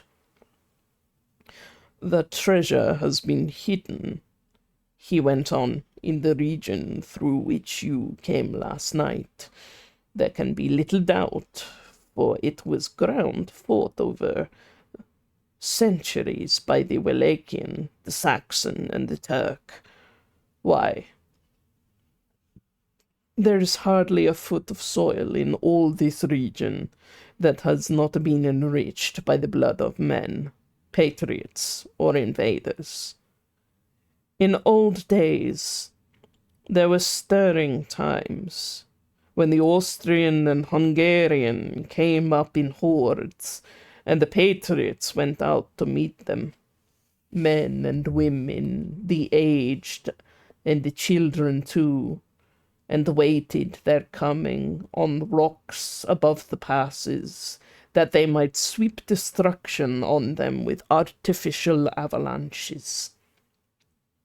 When the invader was triumphant, he found but little, for whatever there was had been sheltered in friendly soil. But how, I said, can it have remained so long undiscovered, when there is sure index to it if men will take the trouble but to look? The Count smiled, and his lips ran back over his gums.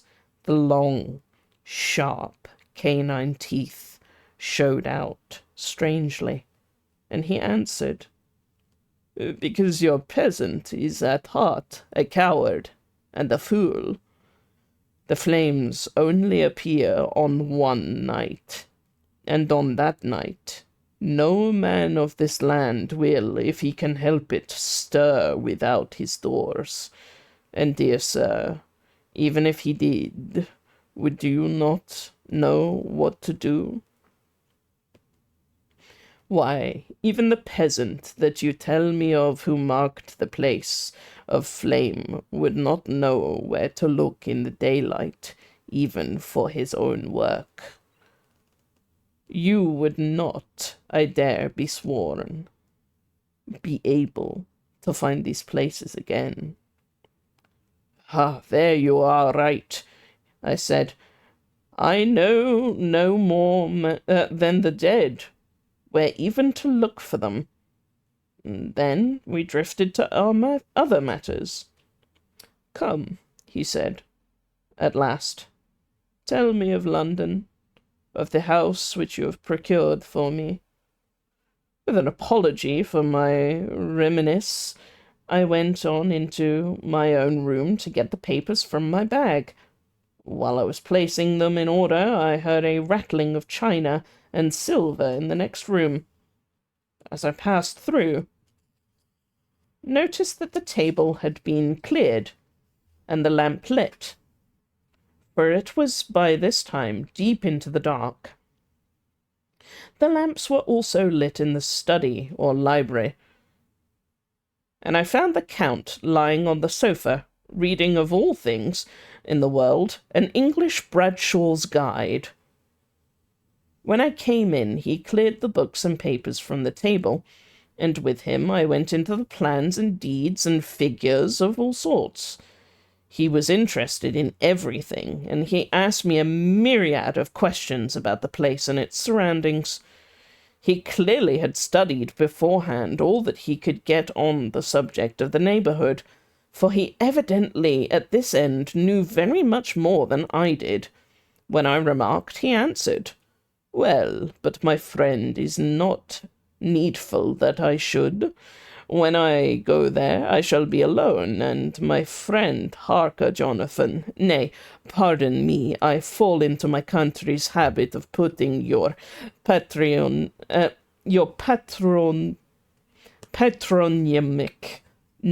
first. My friend, Jonathan Harker, will not be by my side to correct and aid me.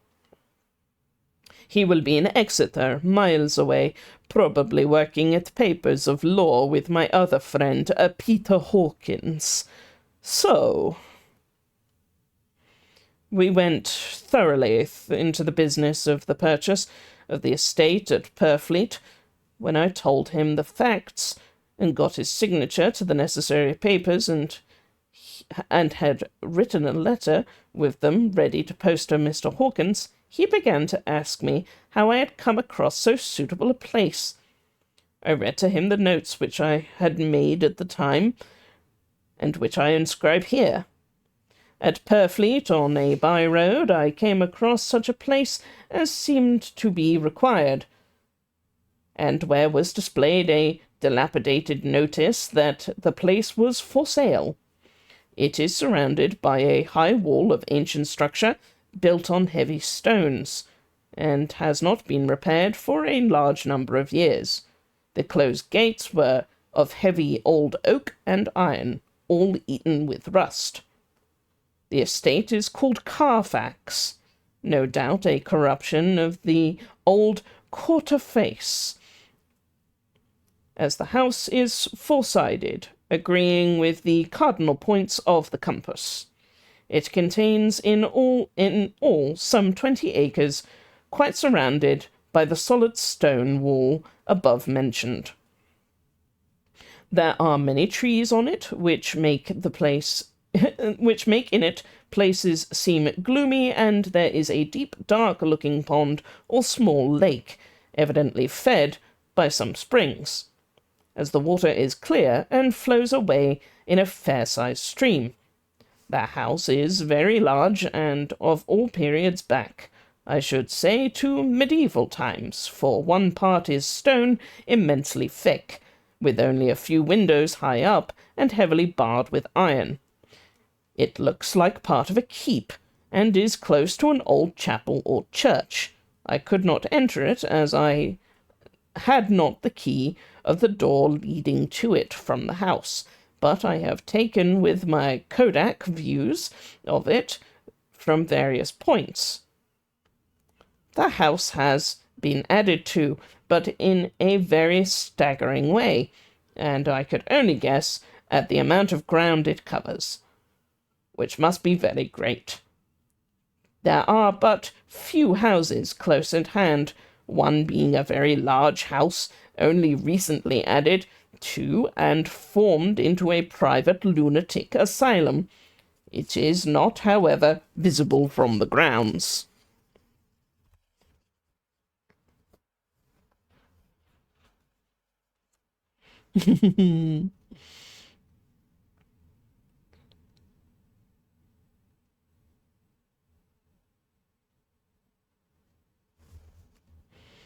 When I'd finished, he said, I am glad that it is old and big. I myself am of an old family, and to live in a new house would kill me. A house cannot be made habitable in a day, after all. How few days go to make up a century. I rejoice also that there is this chapel of old times. We Transylvanian nobles love not to think that our bones may be among the common dead.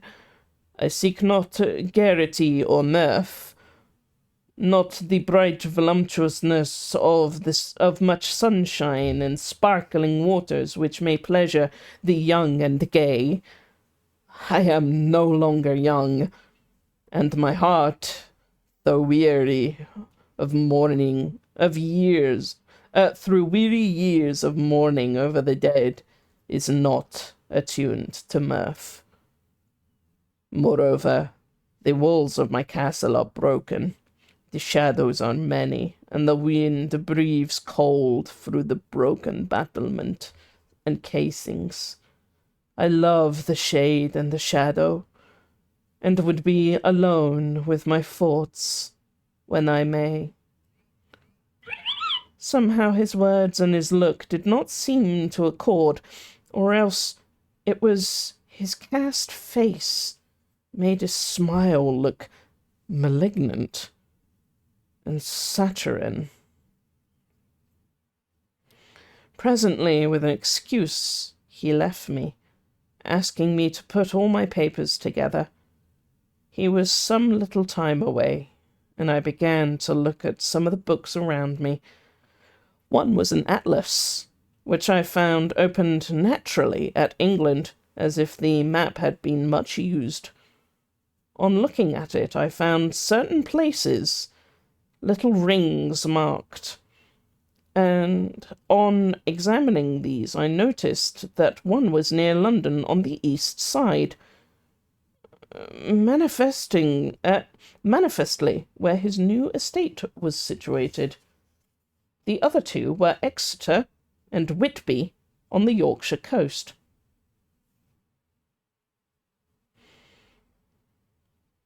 It was the better part of an hour when the Count returned. "Ah," he said, "still at your books. Good. But you must not work always. Come, I am informed that your supper is ready." He took my arm, and we went into the next room, where I found an excellent supper on the table. The Count again excused himself, and as he had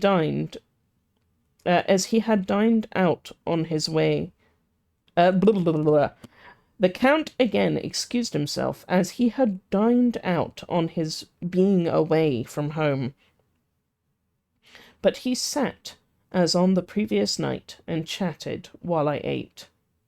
After supper I smoked, as on the last evening, and the Count stayed with me, chatting, asking many questions on every conceivable subject, hour after hour.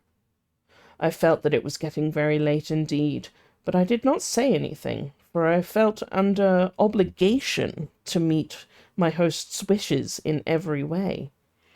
I was not sleepy, as the long sleep yesterday had fortified me, but I could not help experiencing that chill that comes over one at the coming of the dawn, which is like, in its way, the turn of the tide. They say that people who are near to death die generally at the change of dawn, or at the turn of the tide. Anyone who has, when tired as it were to his post, experienced this change in atmosphere, could well believe it. All at once, we heard the crow of a cock coming up with preternatural shrillness. Preternatural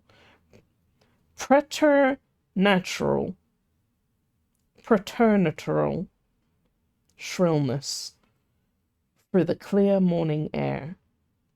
Count Dracula jumped to his feet. "Why, there is the morning again. How remiss I am to let you stay up so long. You must make your conversation regarding my dear new country of England far less interesting, so that I may not forget how time flies by us. And with a courtly bow, he left me. I went into my own room and drew the curtains, but there was little to notice. My window opened to the courtyard, and all I could see was the warm grey of a quickening sky. So I pulled the curtains again, and have written off this day.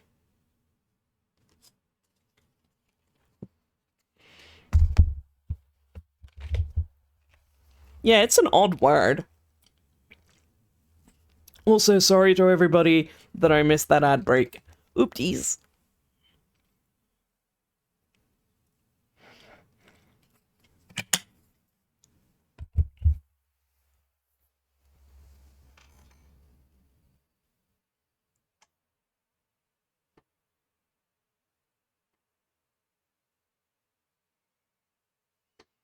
Oh, yeah.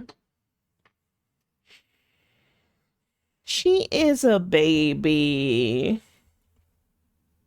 Speaking of words, though, I am going to go for a quick lunch break. I'm going to pop words on stream for you all. And then we shall return, and I shall continue either this reading or we will read a new thing.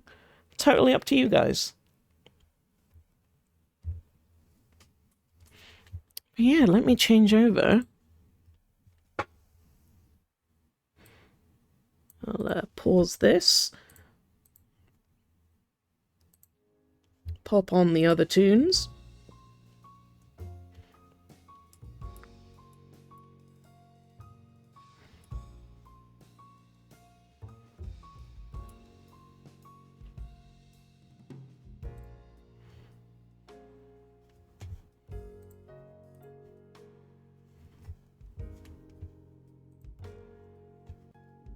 Oh, good lord.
Here we go, guys. Right, have a good lunch, enjoy words, and I will be back in probably about like 20 minutes or so. Catch you all then.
That was brutal.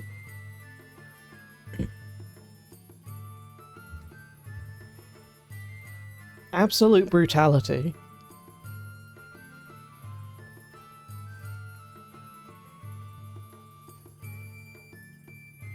Oh, right? I kept thinking like, oh, it's all the letters with E in it. No. No, no, no, no, no. Oh, no! It's okay, Globso, you're so pretty.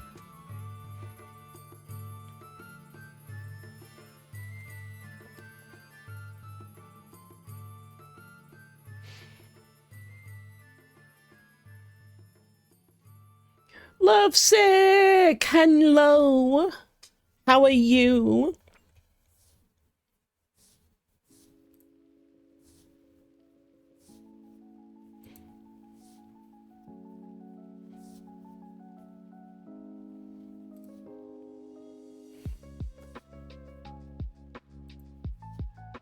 There we go.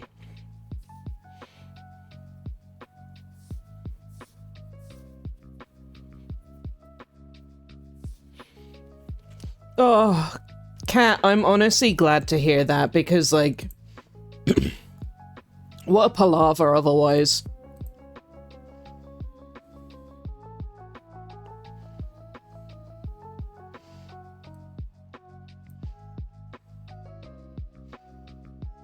Now then.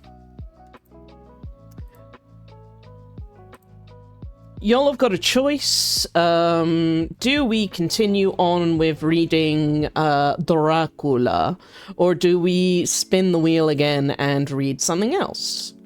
I will put it up to vote. I will make the voting longer this time. Yeah, I was really enjoying Dracula. Let's go ahead and do this one. Reading. Stay on Dracula. Roll for new question mark. I'll make it a 3-minute poll and there are additional votes. Hit the nos, Wolfman!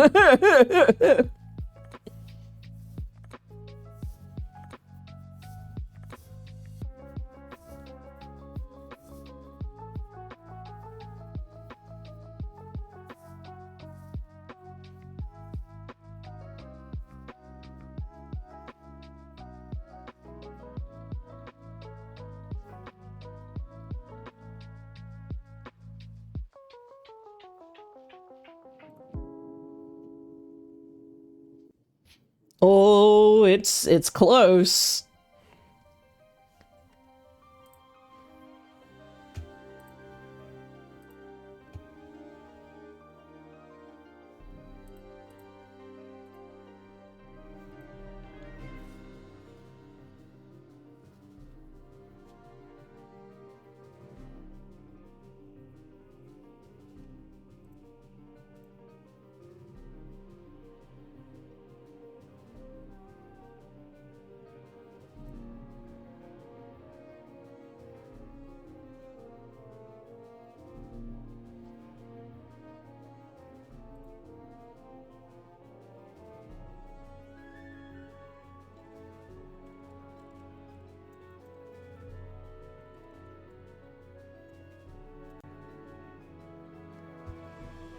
Ooh.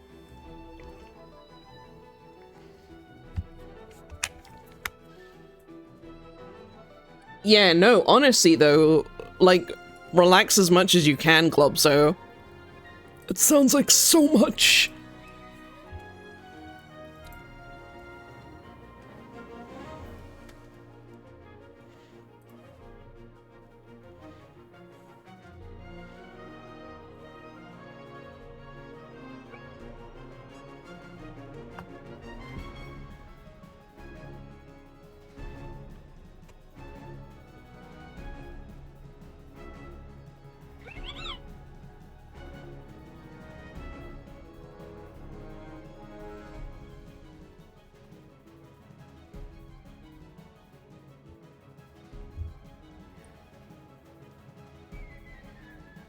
Looks like we're staying on Dracula.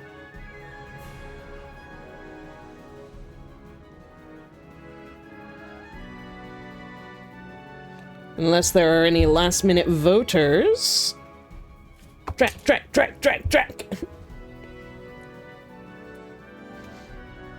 Oh, don't tie it. Don't tie it.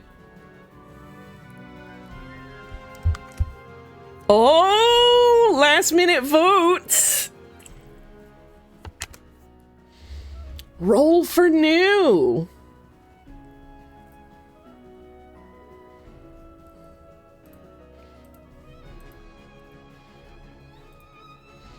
Alrighty. The poll hath spoken.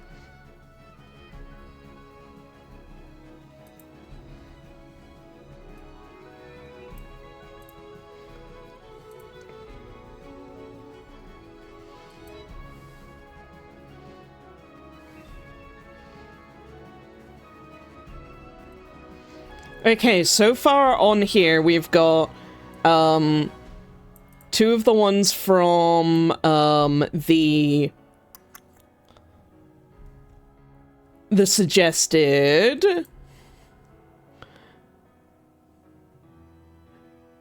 I'll also accept any suggestions from chat right now as well, especially because we got ads starting up soon. So if you have something that you really, really want me to add to the list of this, then I will do. But so far, it is Sherlock Holmes, Pride and Prejudice and Zombies, Half-Life Full Consequences, or the Pumpkin Hill lyrics in spoken prose. And obviously, if we get this one, it's so little that I'll be voting again right afterwards anyway. But yeah, if there is something that is available... Oh my god, the beginning of Twilight.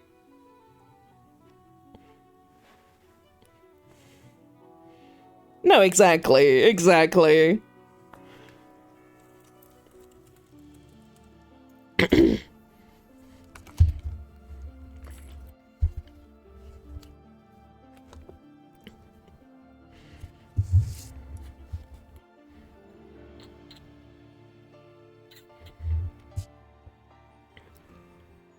Dracula was a lot of fun.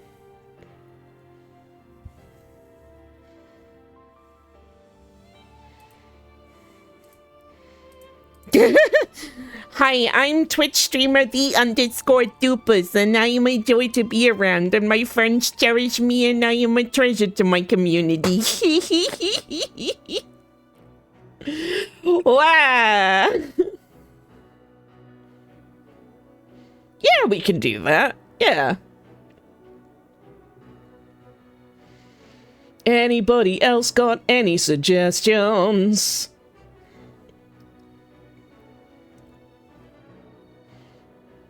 It's an open book. It makes the wheel more exciting. More spin. I have the Kingdom Hearts books. I could put them on here.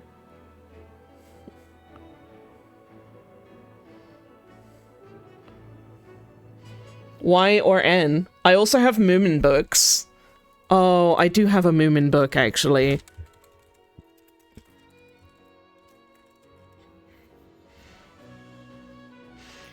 It's not even the manga. I have the, Oh, I mean, I have the manga downstairs, but, I also have the,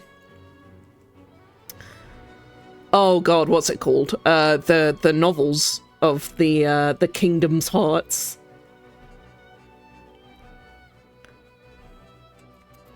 KH manga.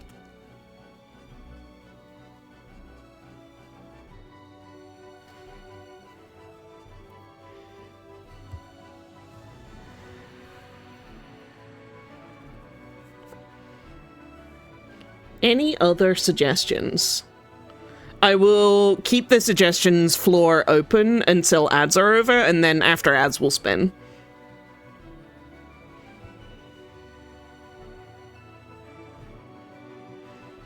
I also have the D&D second edition player's guide and dungeon master guide that I could go grab.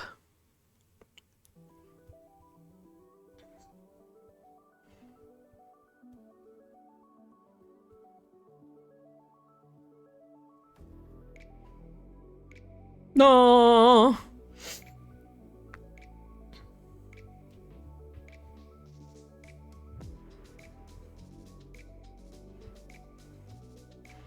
Is there a Pokemon option? I could probably find a Pokemon book. CYO. Oh, choose your own adventure book. I wonder if I could find a choose your own adventure book online.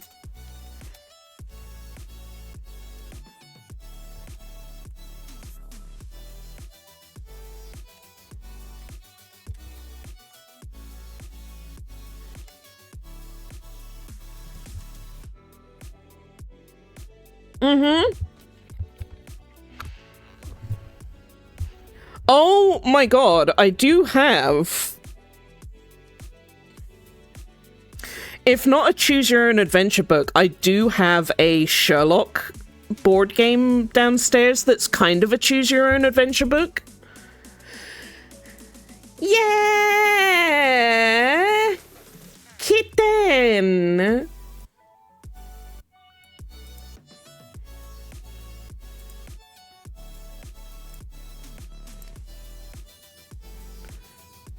So I have a Sherlock style one. That could be really fun. Actually. Because then you'll have to like solve a little murder. Or solve a little case. Although it's more fun with like, it's more fun with the actual map and like all the other bits as well. But like, I don't know. We'll see. We'll see.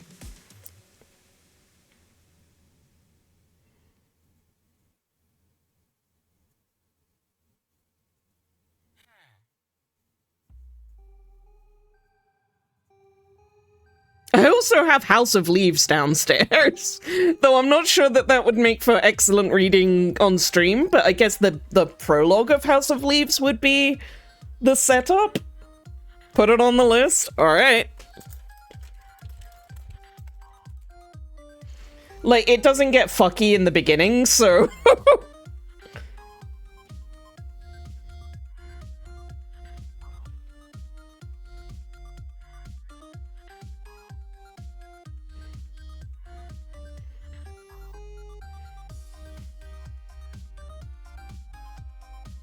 Oh, SCP files! That's a good one. I did get sent Big Egg, the SCP for Big Egg the other day. Oh, also, Terry Pratchett.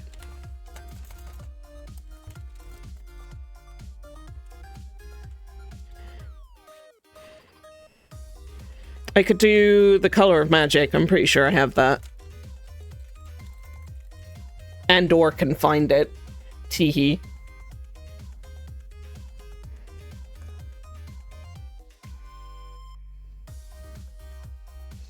I was gonna put Hobbit on here, but I couldn't find my copy.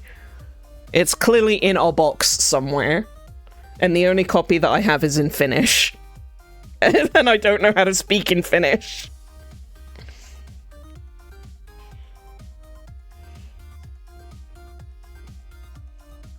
There's a really iconic monologue from the end of ARR, but I'm not there yet.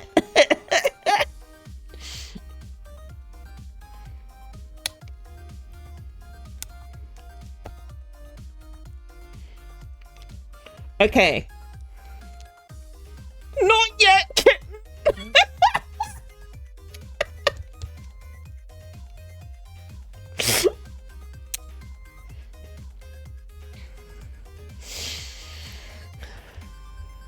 All right, gang. Any last minute contenders? Because I'm going to spin this wheel in just a sec. How very glib.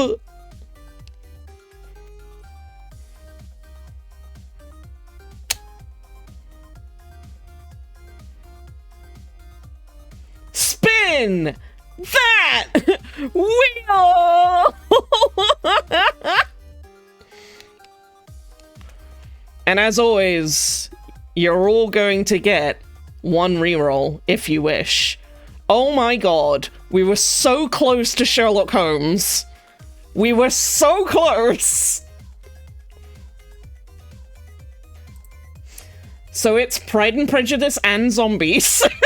Which is just Pride and Prejudice, but with zombies also. And as before, reroll. Yes. Nope. Stay here. Start the poll.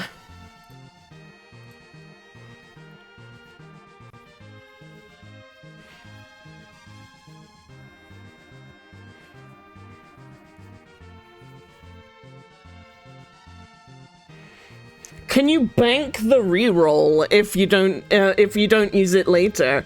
Well, see, this is probably going to be the last one that I will read today because I'm going till 6. Because there's a GDQ run that I really want to watch. So we're going to be raiding in. But we can definitely do this again.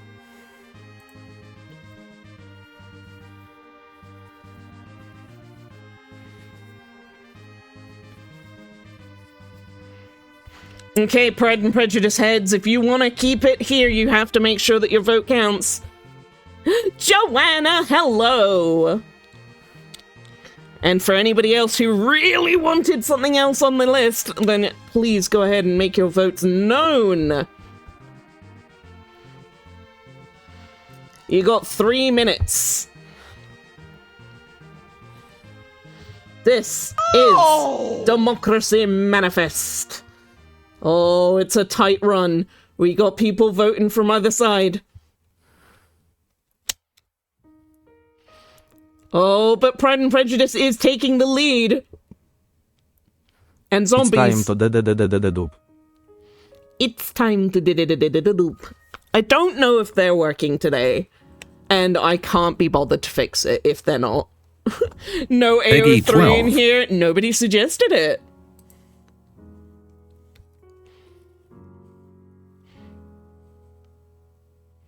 Egg, egg, egg.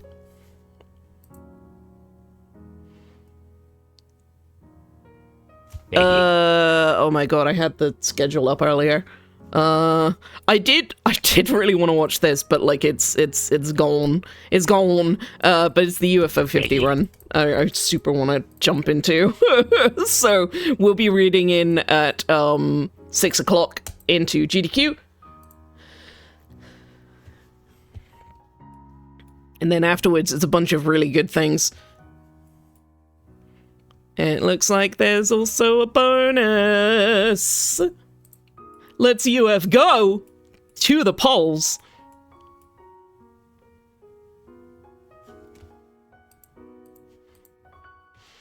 Looks like Pride and Prejudice and Zombies is winning currently. You've got just a moment if you want anything else from the roll. But it does look like this is going to win.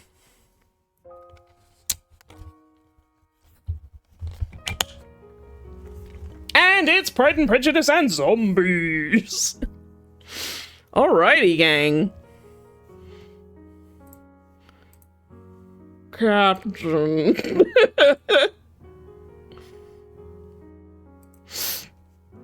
Right, let me go ahead and get everything set back up again. It did! I don't know why!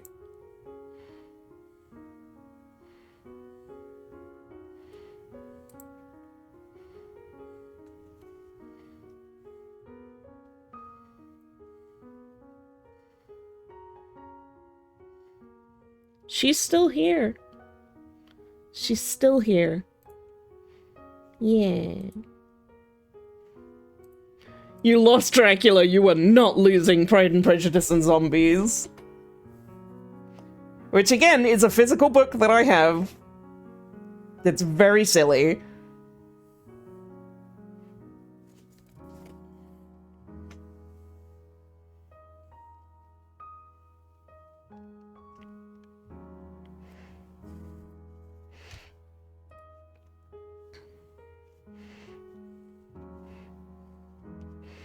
Let's see, for Pride and Prejudice and Zombies, we want something a bit more...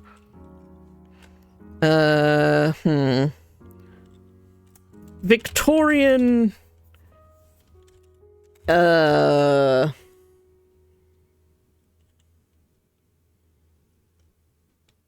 Victorian elegance.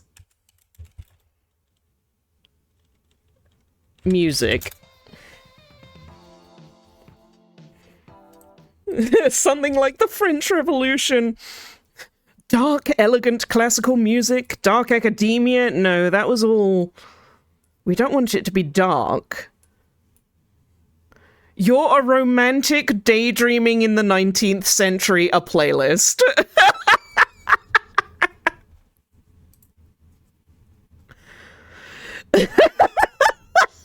Yeah, here we go. There it is.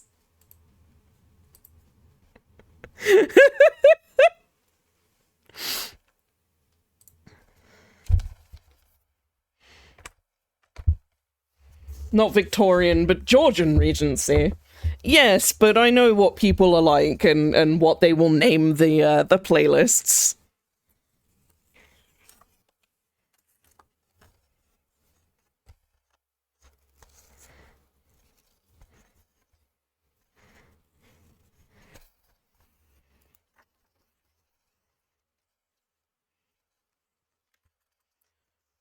Pride and Prejudice and Zombies.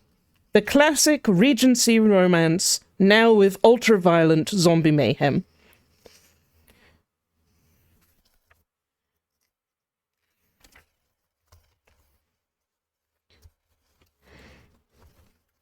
It is a truth universally acknowledged that a zombie in possession of brains must be in want of more brains.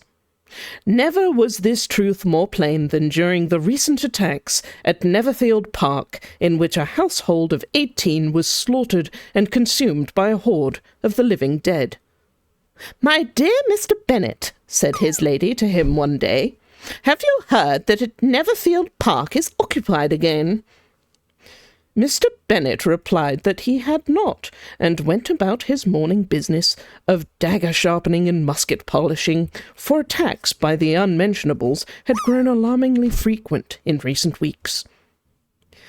But it is, she returned. Mr. Bennet made no answer. "Do you not want to know who has taken it?" cried his wife impatiently. "Woman, I am attending to my musket. Prattle on if you must, but leave me to the defence of my estate." This was invitation enough.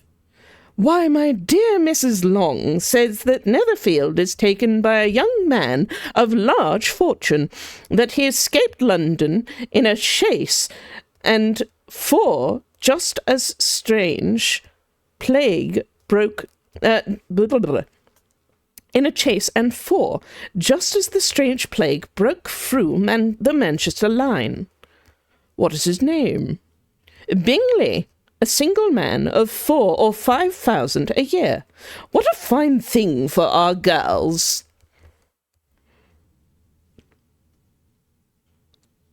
Hell yeah!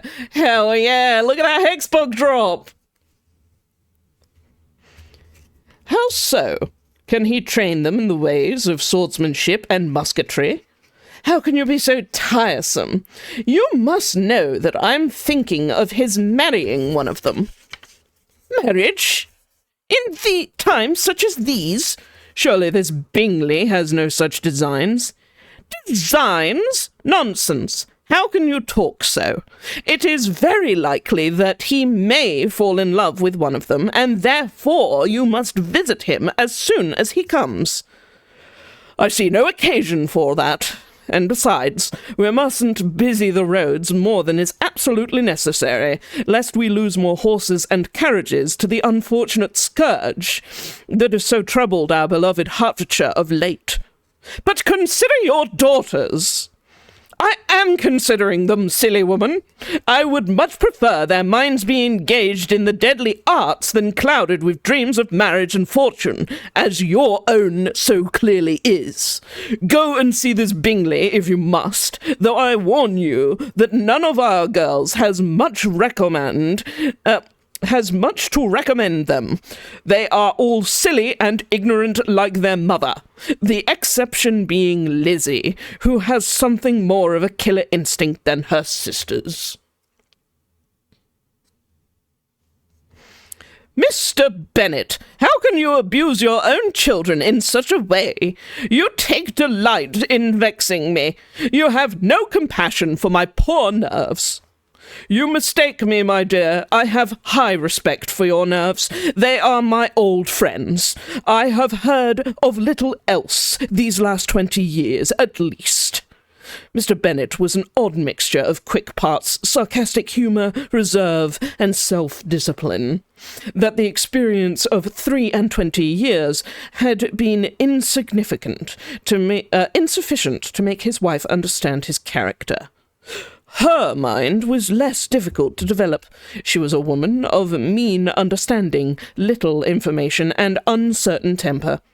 When she was discontented, she fancied herself nervous, and when she was nervous, as was nearly all the time since the first outbreak of the strange plague in her youth, she sought solace in the comfort of traditions, which now seemed mere trifles to others.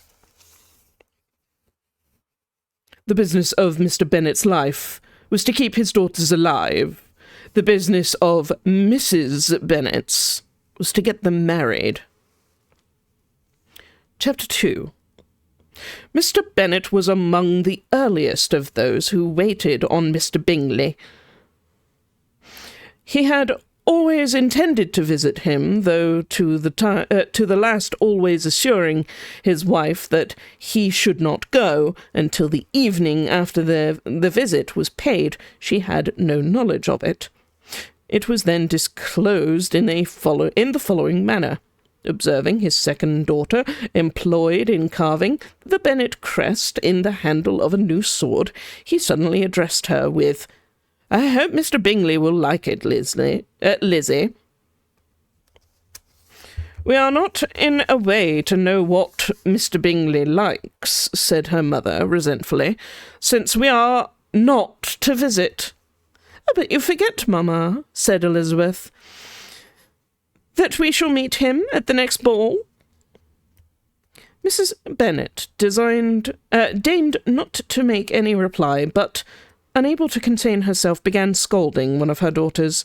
"Don't keep coughing so, Kitty, for heaven's sake. You sound as though you've been stricken." "Mother, what a dreadful thing to say, with so many zombies about," replied Kitty fretfully. "When is your next ball to be, Lizzie?" "Tomorrow fortnight." "Aye, so it is," cried her mother, "and it would be impossible to introduce him, since we shall not know him ourselves. Oh, how I wish I had never heard the name Bingley." "I am sorry to hear that," said Mr. Bennet. "If I had known as much this morning, I certainly would not have called upon him. It is very unlucky, but as I have actually paid the visit, we cannot escape the acquaintance now." The astonishment of the ladies was just what he wanted.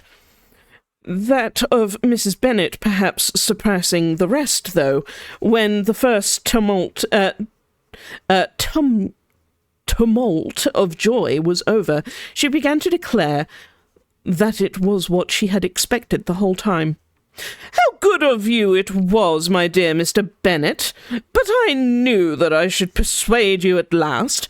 I was sure you loved your girls too well to neglect in such an acquaintance. Well, how pleased I am. And it is such a good joke, too, that you should have gone this morning and never said a word about it until now." "I'm glad you're enjoying San. Also, Reb High, 13 months, that's almost a year. Thank you for the re-sneeve." Do not mistake my indulgence for relaxation in discipline, said Mr. Bennet. The girls shall continue their training as ever, Bingley or no Bingley. Of course, cried Mrs. Bennet. They shall be as deadly as they are fetching. Now, Kitty, you may cough as much as you choose, said Mr. Bennet, and as he spoke he left the room, fatigued with the raptures of his wife. What an excellent father you have, girls, she said when she closed the door shut. Such joys are scarce since the good Lord saw fit to shut the gates of hell and doom the dead to walk amongst us. Lydia, my dear, though you are the youngest, I dare say Mr. Bingley will dance with you at the next ball. Oh, said Lydia stoutly, I am not afraid, for though I am the youngest, I am also the most proficient in the art of tempting the other sex. The rest of the evening was spent in conjecturing how soon Mr. Bingley would return Mr. Bennet's visit, and determining what they should ask him to dinner, or when they should ask him to dinner.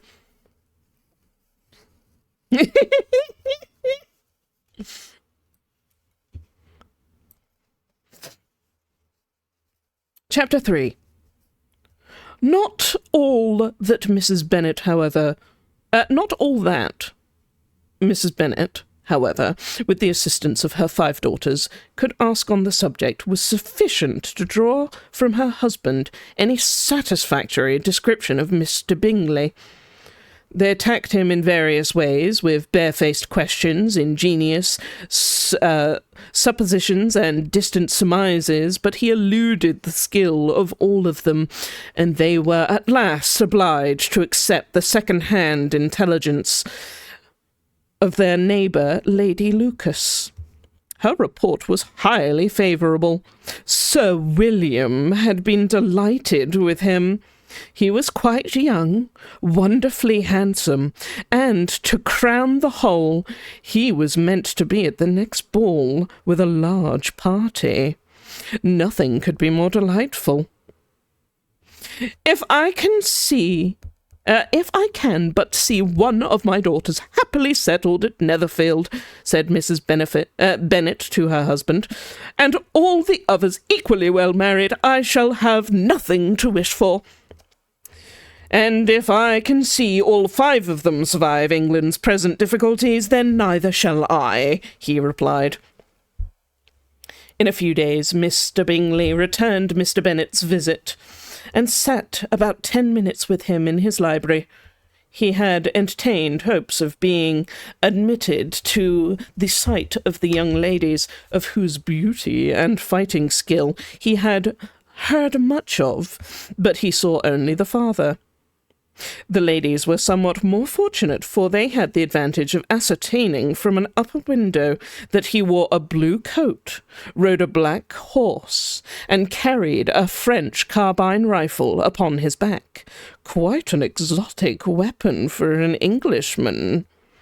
However, from his clumsy wielding of it, Elizabeth was quite certain that he had little training in musketry, or of any of the deadly arts. An invitation to dinner was soon afterwards dispatched, and already had Mr. Bennet planned the courses that were going to do credit to her housekeeping, when an answer arrived which deferred it all. Mr. Bingley was obliged to be in town for the following day, and consequently unable to accept the honour of their invitation, etc. Mrs. Bennet was quite disconcerted. She could not imagine what business he would have in town so soon after his arrival in Hertfordshire. Lady Lucas quieted her fears a little by starting the idea of his being gone to London only to retrieve a large party for the ball, and a report soon followed that Mr. Bingley was to bring 12 ladies and 7 gentlemen with him to the assembly. The girls grieved over such a number of ladies, but were comforted by hearing that instead of 12, he brought only 6 of them from London, his 5 sisters and a cousin. And when the party entered the ball, It consisted of only 5 altogether. Mr. Bingley, his 2 sisters, the husband of the eldest, and another young man. Mr. Bingley was good-looking and gentlemanlike. He had a pleasant countenance and easy, unaffected manners. His sisters were fine women, with an air of decided fashion, but little in the way of combat training. His brother-in-law, Mr. Hurst, merely looked the gentleman, but his friend, Mr. Darcy, soon drew the attention of the room by his fine, tall person, handsome features, noble mien. And the report, which was in general circulation within 5 minutes after his entrance, of his having slaughtered more than 1,000 unmentionables since the fall of Cambridge. The gentleman pronounced him to be a fine figure of a man. The ladies declared he was much handsomer than Mr. Bingley, and he was looked at with great admiration, until his manners gave a disgust which turned the tide of his popularity, for he was discovered to be proud, to be above his company, and above being pleased. Mr. Bingley had soon made himself acquainted with all the principal people in the room. He was lively and unreserved, danced every dance, was angry that the ball closed so early, and talked of giving one himself at Netherfield. And though he lacked Mr. Darcy's proficiency with both sword and musket, such admirable qualities must speak for themselves. What a contrast! Mr. Darcy was the proudest, most disagreeable man in the world, and everyone hoped that he would never come there again. Among the most violent against them was Mrs. Bennet, whose dislike of his general behaviour was sharpened into a particular resentment at by his having slighted one of her daughters. Elizabeth Bennet had been obliged, by the scarcity of gentlemen, to sit down for 2 dances, and during that time Mr. Darcy had been standing near enough for her to overhear a conversation between him and Mr. Bingley, who came from the dance for a few minutes to press his friend to join it. "Come, Darcy," he said, "I must have you dance. I hate to see you standing about by yourself in this stupid manner." "I certainly shall not. You know how I detest it, unless I am particularly acquainted with my partner. At such an assembly as this, it would be insupportable. Your sisters are engaged, and there is not another woman in this room whom it would not be a punishment to me to stand up with." "Upon my honour," cried Mr. Bingley, "I have never met with so many pleasant girls in my life as I have this evening, and there are several of them, you see, uncommonly pretty." "You are dancing with the only handsome girl in the room," said Mr. Darcy, looking at the eldest Mrs. Bennet. "Oh, she is the most beautiful creature I ever beheld, but there is one of her sisters sitting down beside you, who is very pretty, and I dare say very agreeable." "What do you mean?" And turning round, he looked for a moment at Elizabeth, till catching her eye, he withdrew his own and coldly said, "She is tolerable, but not handsome enough to tempt me. I am in no humour at present to give consequence to young ladies who are slighted by other men." As Mr. Darcy walked off, Elizabeth felt her blood turn cold. She had never in her life been so insulted. The warrior code demanded she avenge her honour. Elizabeth reached down to her ankle, taking care not to draw attention. There, her hand met a dagger concealed beneath her dress. She meant to follow this proud Mr. Darcy outside and open his throat. But no sooner had she grabbed the handle of her weapon than a chorus of screams filled the assembly hall, immediately joined by the shattering of window panes. Unmentionables poured in. Their movements clumsy yet swift, their burial clothing in a range of untidiness. Oh, Reb, this is Pride and Prejudice and zombies.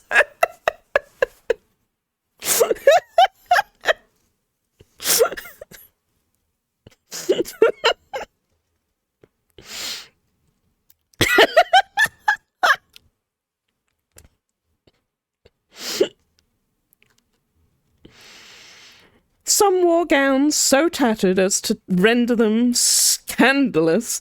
Other wore suits so filthy that one would assume that they were assembled from little more than dirt and dried blood. Their flesh was in varying degrees of putrefaction. The freshly stricken were slightly green and plain, whereas the older, longer dead ones were grey and brittle. Their eyes and tongues long since turned to dust, and their lips pulled back into everlasting skeletal smiles. A few of the guests who had the misfortune of being too near to the windows were seized and feasted upon at once. When Elizabeth stood, she saw Mrs. Long struggle to free herself as two female dreadfuls bit into her head, cracking her skull open like a walnut, and sending a shower of dark blood sprouting as high as the chandeliers. As the guests fled in every direction, Mr. Bennet's voice cut through the commotion. "Girls! Pentagram of death!" Elizabeth immediately joined her four sisters, Jane, Mary, Catherine, and Lydia, in the centre of the dance floor. Each girl produced a dagger from their ankle and stood at the tip of an imaginary five-pointed star. From the centre of the room they began sweeping outward in unison, each thrusting a razor-sharp dagger with one hand and the other hand modestly tucked into the small of her back. From a corner of the room, Mr. Darcy watched Elizabeth and her sisters work their way around, beheading zombie after zombie as they went. He knew only of one other woman in all of Great Britain who wielded a dagger with such skill, such grace, such deadly accuracy. By the time the girls had reached the walls of the assembly hall, the last of the unmentionables laid still. Apart from the attack, the evening altogether passed off pleasantly for the whole family. Mrs. Bennet had seen her eldest daughter much admired by the Netherfield party. Mr. Bingley had danced with her twice, and she had been distinguished by her sisters.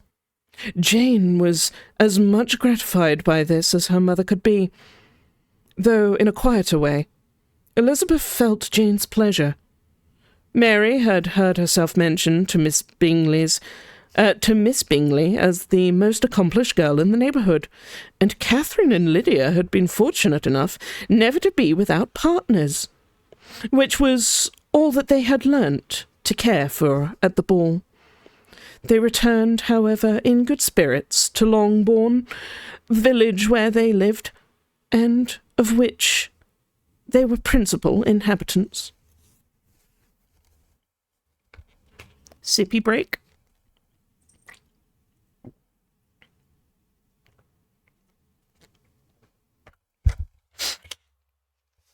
Chapter 4. Thank you so much. Hey, Crunch.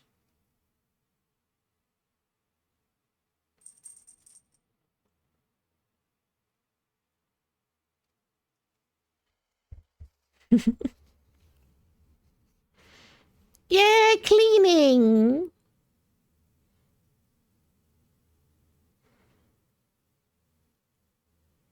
she's such a baby. Oh, it's a hard life, isn't it, baby? Isn't it? Yeah? Oh, big stretch. Oh, big stretch. And back down again.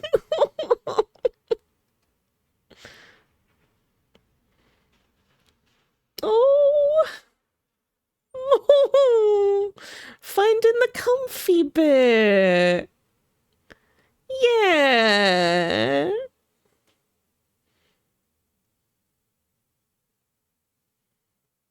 She's so sweet.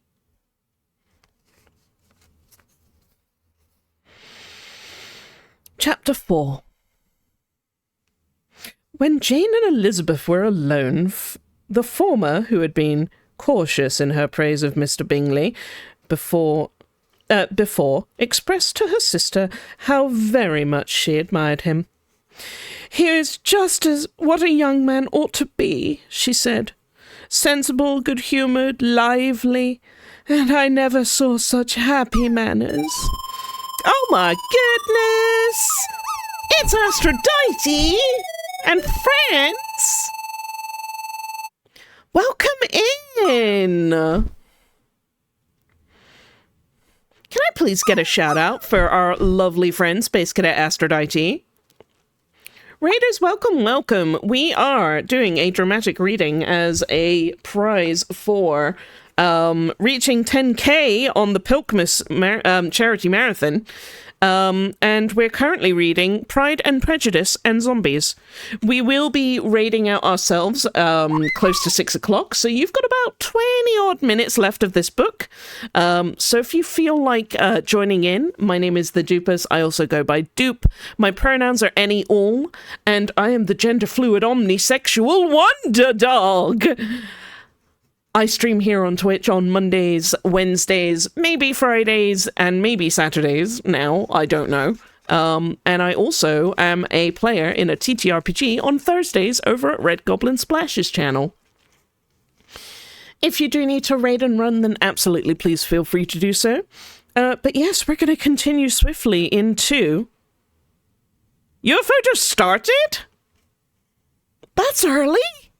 Ah! That's fine. I'll still raid out at like 6 o'clock because I'd like to continue this until 6. Dang it. Yeah, no worries. Happy math.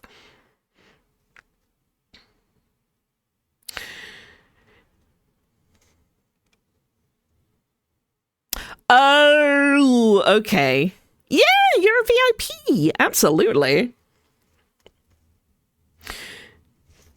"He is just what a young man ought to be," she said. "Sensible, good-humoured, and I never saw such happy manners. So much ease with such perfect good breeding." "Yes," replied Elizabeth, "but in the heat of battle neither he nor Mr. Darcy were to be found with blade or bludgeon." "Well, I was very much flattered by his asking me to dance a second time. I did not expect such a compliment." "He certainly is very agreeable, and I give you leave to like him despite his lack of gallantry. You have liked many a stupider person." "Dear Lizzie! Oh, you are a great deal too apt, you know, to like people in general. You never see a fault in anyone. I have never heard you speak ill of a human being in your life." "I would not wish to be so hasty in censuring anyone." "With your good sense, to be so honestly blind to the follies and nonsense of others. You like this man's sisters too, don't you? Their manners are not equal to his." And a cookie raid! Oh my goodness! Hi, Cookie and friends! Welcome in, welcome in. We are just reading Pride and Prejudice and Zombies, and then we are going to be heading on our way over to AGDQ. My name is The Dupus. I also go by Dupe. My pronouns are any, all, and I am the gender fluid, omnisexual wonder dog. I stream here on Mondays, Wednesdays, maybe Fridays, maybe Saturdays, and I am the art teacher of Twitch. You can join me on those days, and yeah, if you need to raid and run, please go ahead and do so. If you have any chance of wanting to stick around, we're around here for about 15 more minutes. Yeah, not too bad, not too bad. We were reading Dracula earlier, and now we're reading Pride and Prejudice and Zombies.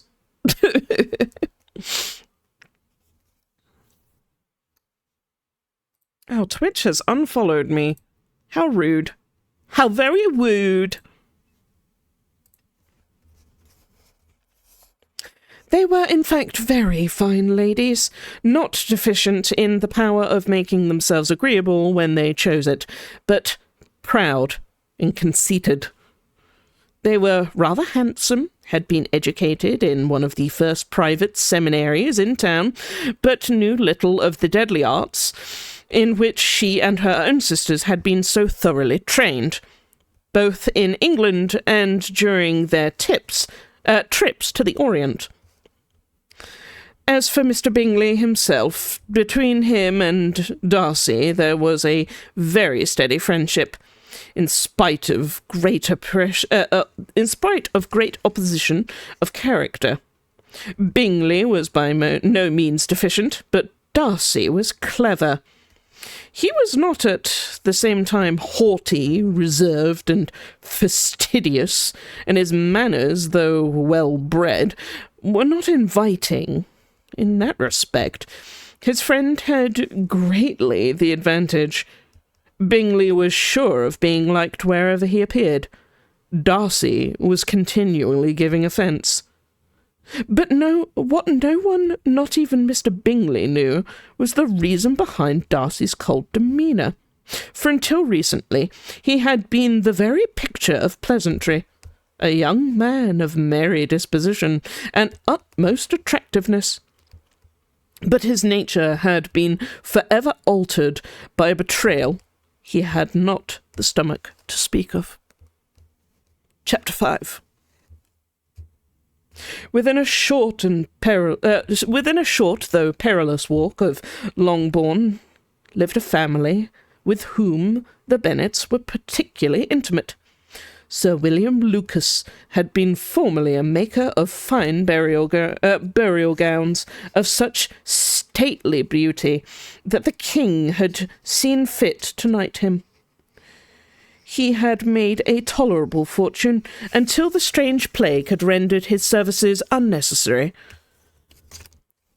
Few thought it was worth the expense to dress the dead in finery when they would only soil it upon crawling out of their graves. He had removed with his family to a house about a mile from Meryton. Lady Lucas was a very good kind of woman, not too clever to be a valuable neighbour to Mrs. Bennet. They had several children, the eldest of them, a sensible, intelligent young woman, about 27, was Miss Elizabeth's intimate friend. "You began the evening so well, Charlotte," Mrs. Bennet said, with civil self-command to Miss Lucas. "You were Mr. Bingley's first choice." "Yes, but he seemed to like his second better." "Oh, you mean Jane? I suppose because he danced with her twice, and because she fought so valiantly against the unmentionables." "Did I not mention what I'd heard between him and Mr. Robinson?" "Mr. Robinson's asking Mr. Bingley how he liked our Merton assemblies, and whether or not he'd think that there were many pretty women in the room, and which he thought the prettiest, and his answering immediately to the last question, 'Oh, the eldest Miss Bennet, beyond a doubt. There cannot be two opinions on that point.'" "Upon Upon my word! Well, that is very decided indeed. Mr. Darcy is not so well worth listening to as his friend is, said Charlotte. Poor Eliza, to be called only tolerable. I beg that you would not put it into Lizzie's head to be vexed by this ill-treatment, for he is such a disagreeable man that it would be quite a misfortune to be liked by him. Mrs. Bennet's voice failed her at the thought of poor Mrs. Long, her skull crushed betwixt the teeth of those wretched creatures. The ladies sat in silent contemplation for a few moments.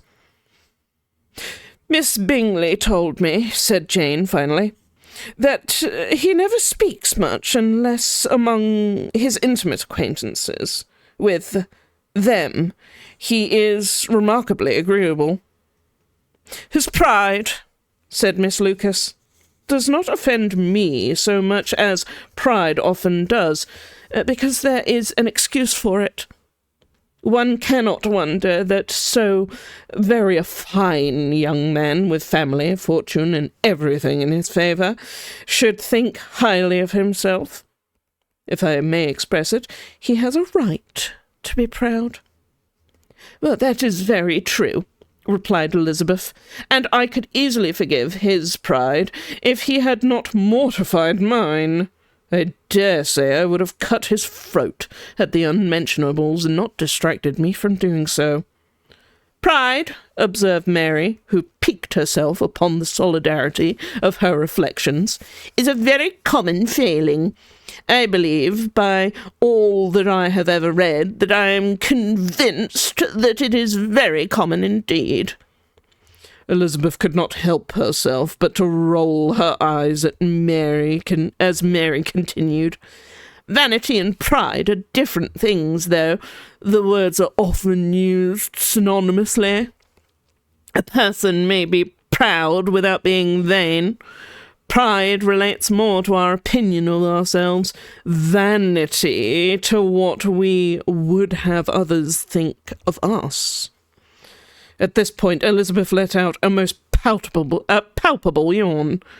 Though she admired Mary's bravery in battle, she had always found her a trifle dull in relaxed company. Chapter 6. The ladies of Longbourn soon waited on those of Netherfield. Jane's pleasing manners grew on the goodwill of Mrs. Hurst and Miss Bingley. And though the mother was found to be intolerable, and the younger sisters not worth speaking to, a wish of being better acquainted with them was expressed toward the two eldest. By Jane, this attention was received with the greatest pleasure. But Elizabeth still saw superciliousness in their treatment of everyone. It was greatly evident that wherever they met, that Mr. Bingley did admire her, and to her it was equally evident that Jane was in a way to be very much in love. But she considered with pleasure that it was not likely to be discovered by the world in general. Elizabeth mentioned this to her friend Miss Lucas. "It may perhaps be pleasant," replied Charlotte, "but it is sometimes a disadvantage to be so very guarded. If a woman conceals her affection with the same sort of skill the object of it, then she may lose the opportunity of fixing him. In 9 cases out of 10, a woman better show more affection than she feels. Bingley likes your sister undoubtedly, but he may never do more than like her if she does not help him on." "But she does help him on, as much as her nature will allow. Remember, Charlotte, she is a warrior first and a woman second." "Well, I wish Jane success with all my heart, and if she were married to him tomorrow, I should think that she has a good chance of happiness, as if she were to be studying his character for a 12-month. Happiness in marriage is entirely a matter of chance, and is better to know as little as possible of the defects of that person to whom you are to pass your life. You make me laugh, Charlotte, but it is not sound. You know it is not sound, and that you would never act in a way yourself.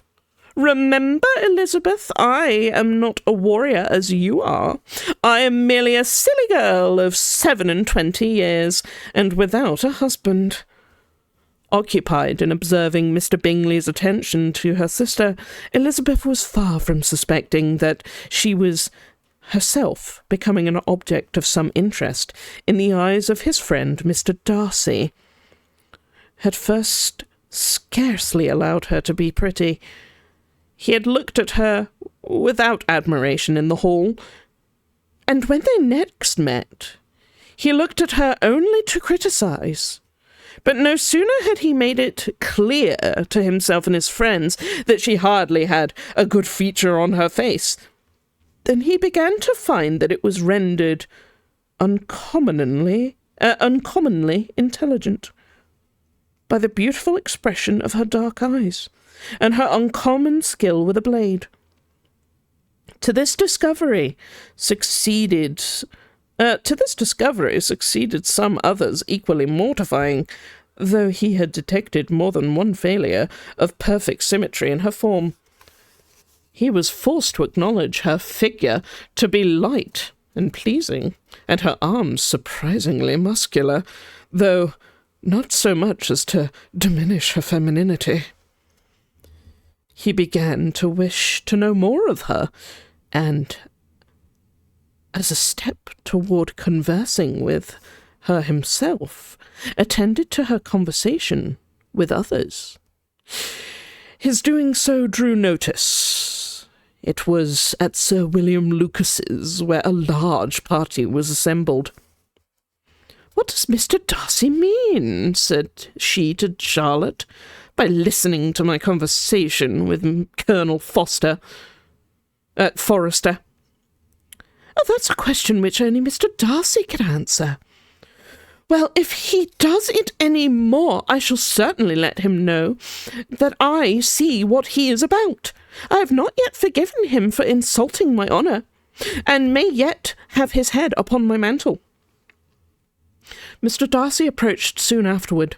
Elizabeth turned him and said, "Did you not think, Mr. Darcy, that after I expressed myself uncommonly well just now, when I was teasing Colonel Forster to give us a ball at Meryton?"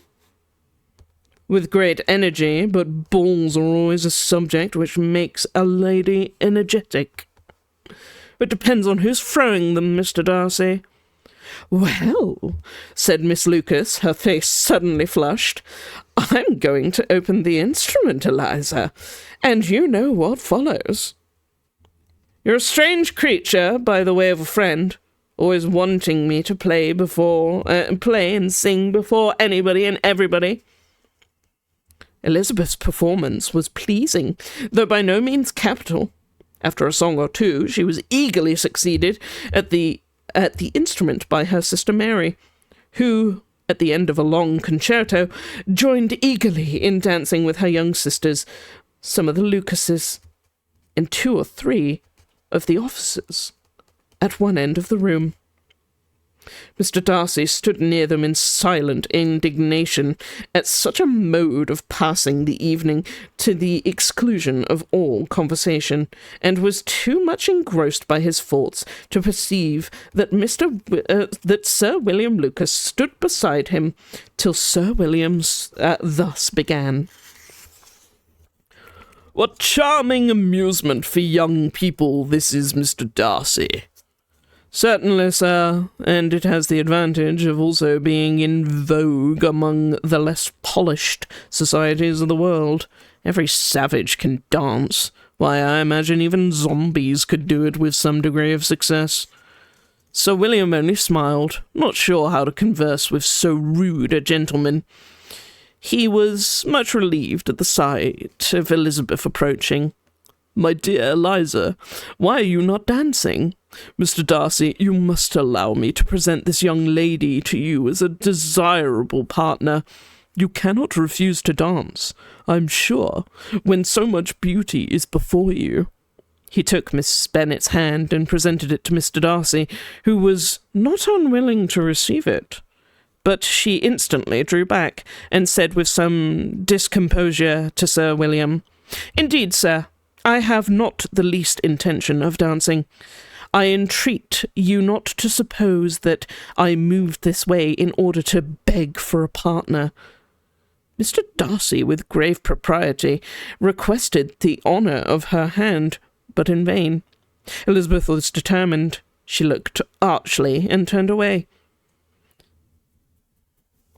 Yeah.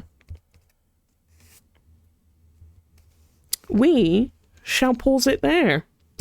Thank you for joining me today, guys. I'm going to go ahead and rate us on over to AGDQ. And I'll be back again on Wednesday. Thank you so much for being here.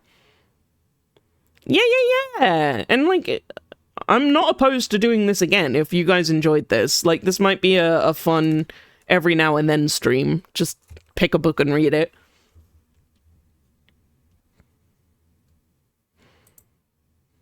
Alrighty.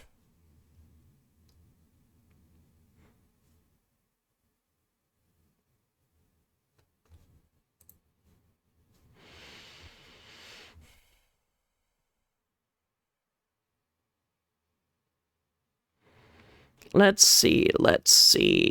There we go. Oh, excellent. They're on Night Manor. I really like this game. Ooh, a monthly book club. That could be really fun. Yeah, why not?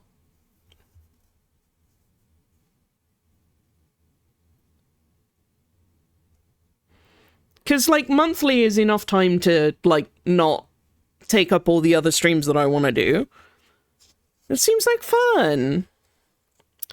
Right, no raid message today because it is into AGDQ, but I implore you all to pass it along and to have fun. No, exactly. That could be really fun.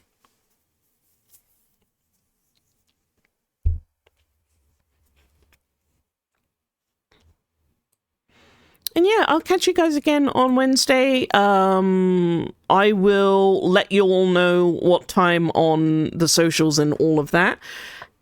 Until then, have a lovely rest of your day.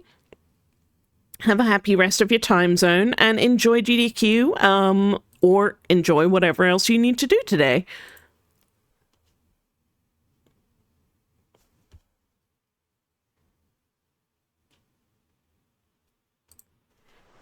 And I'll catch you all next time. Take care.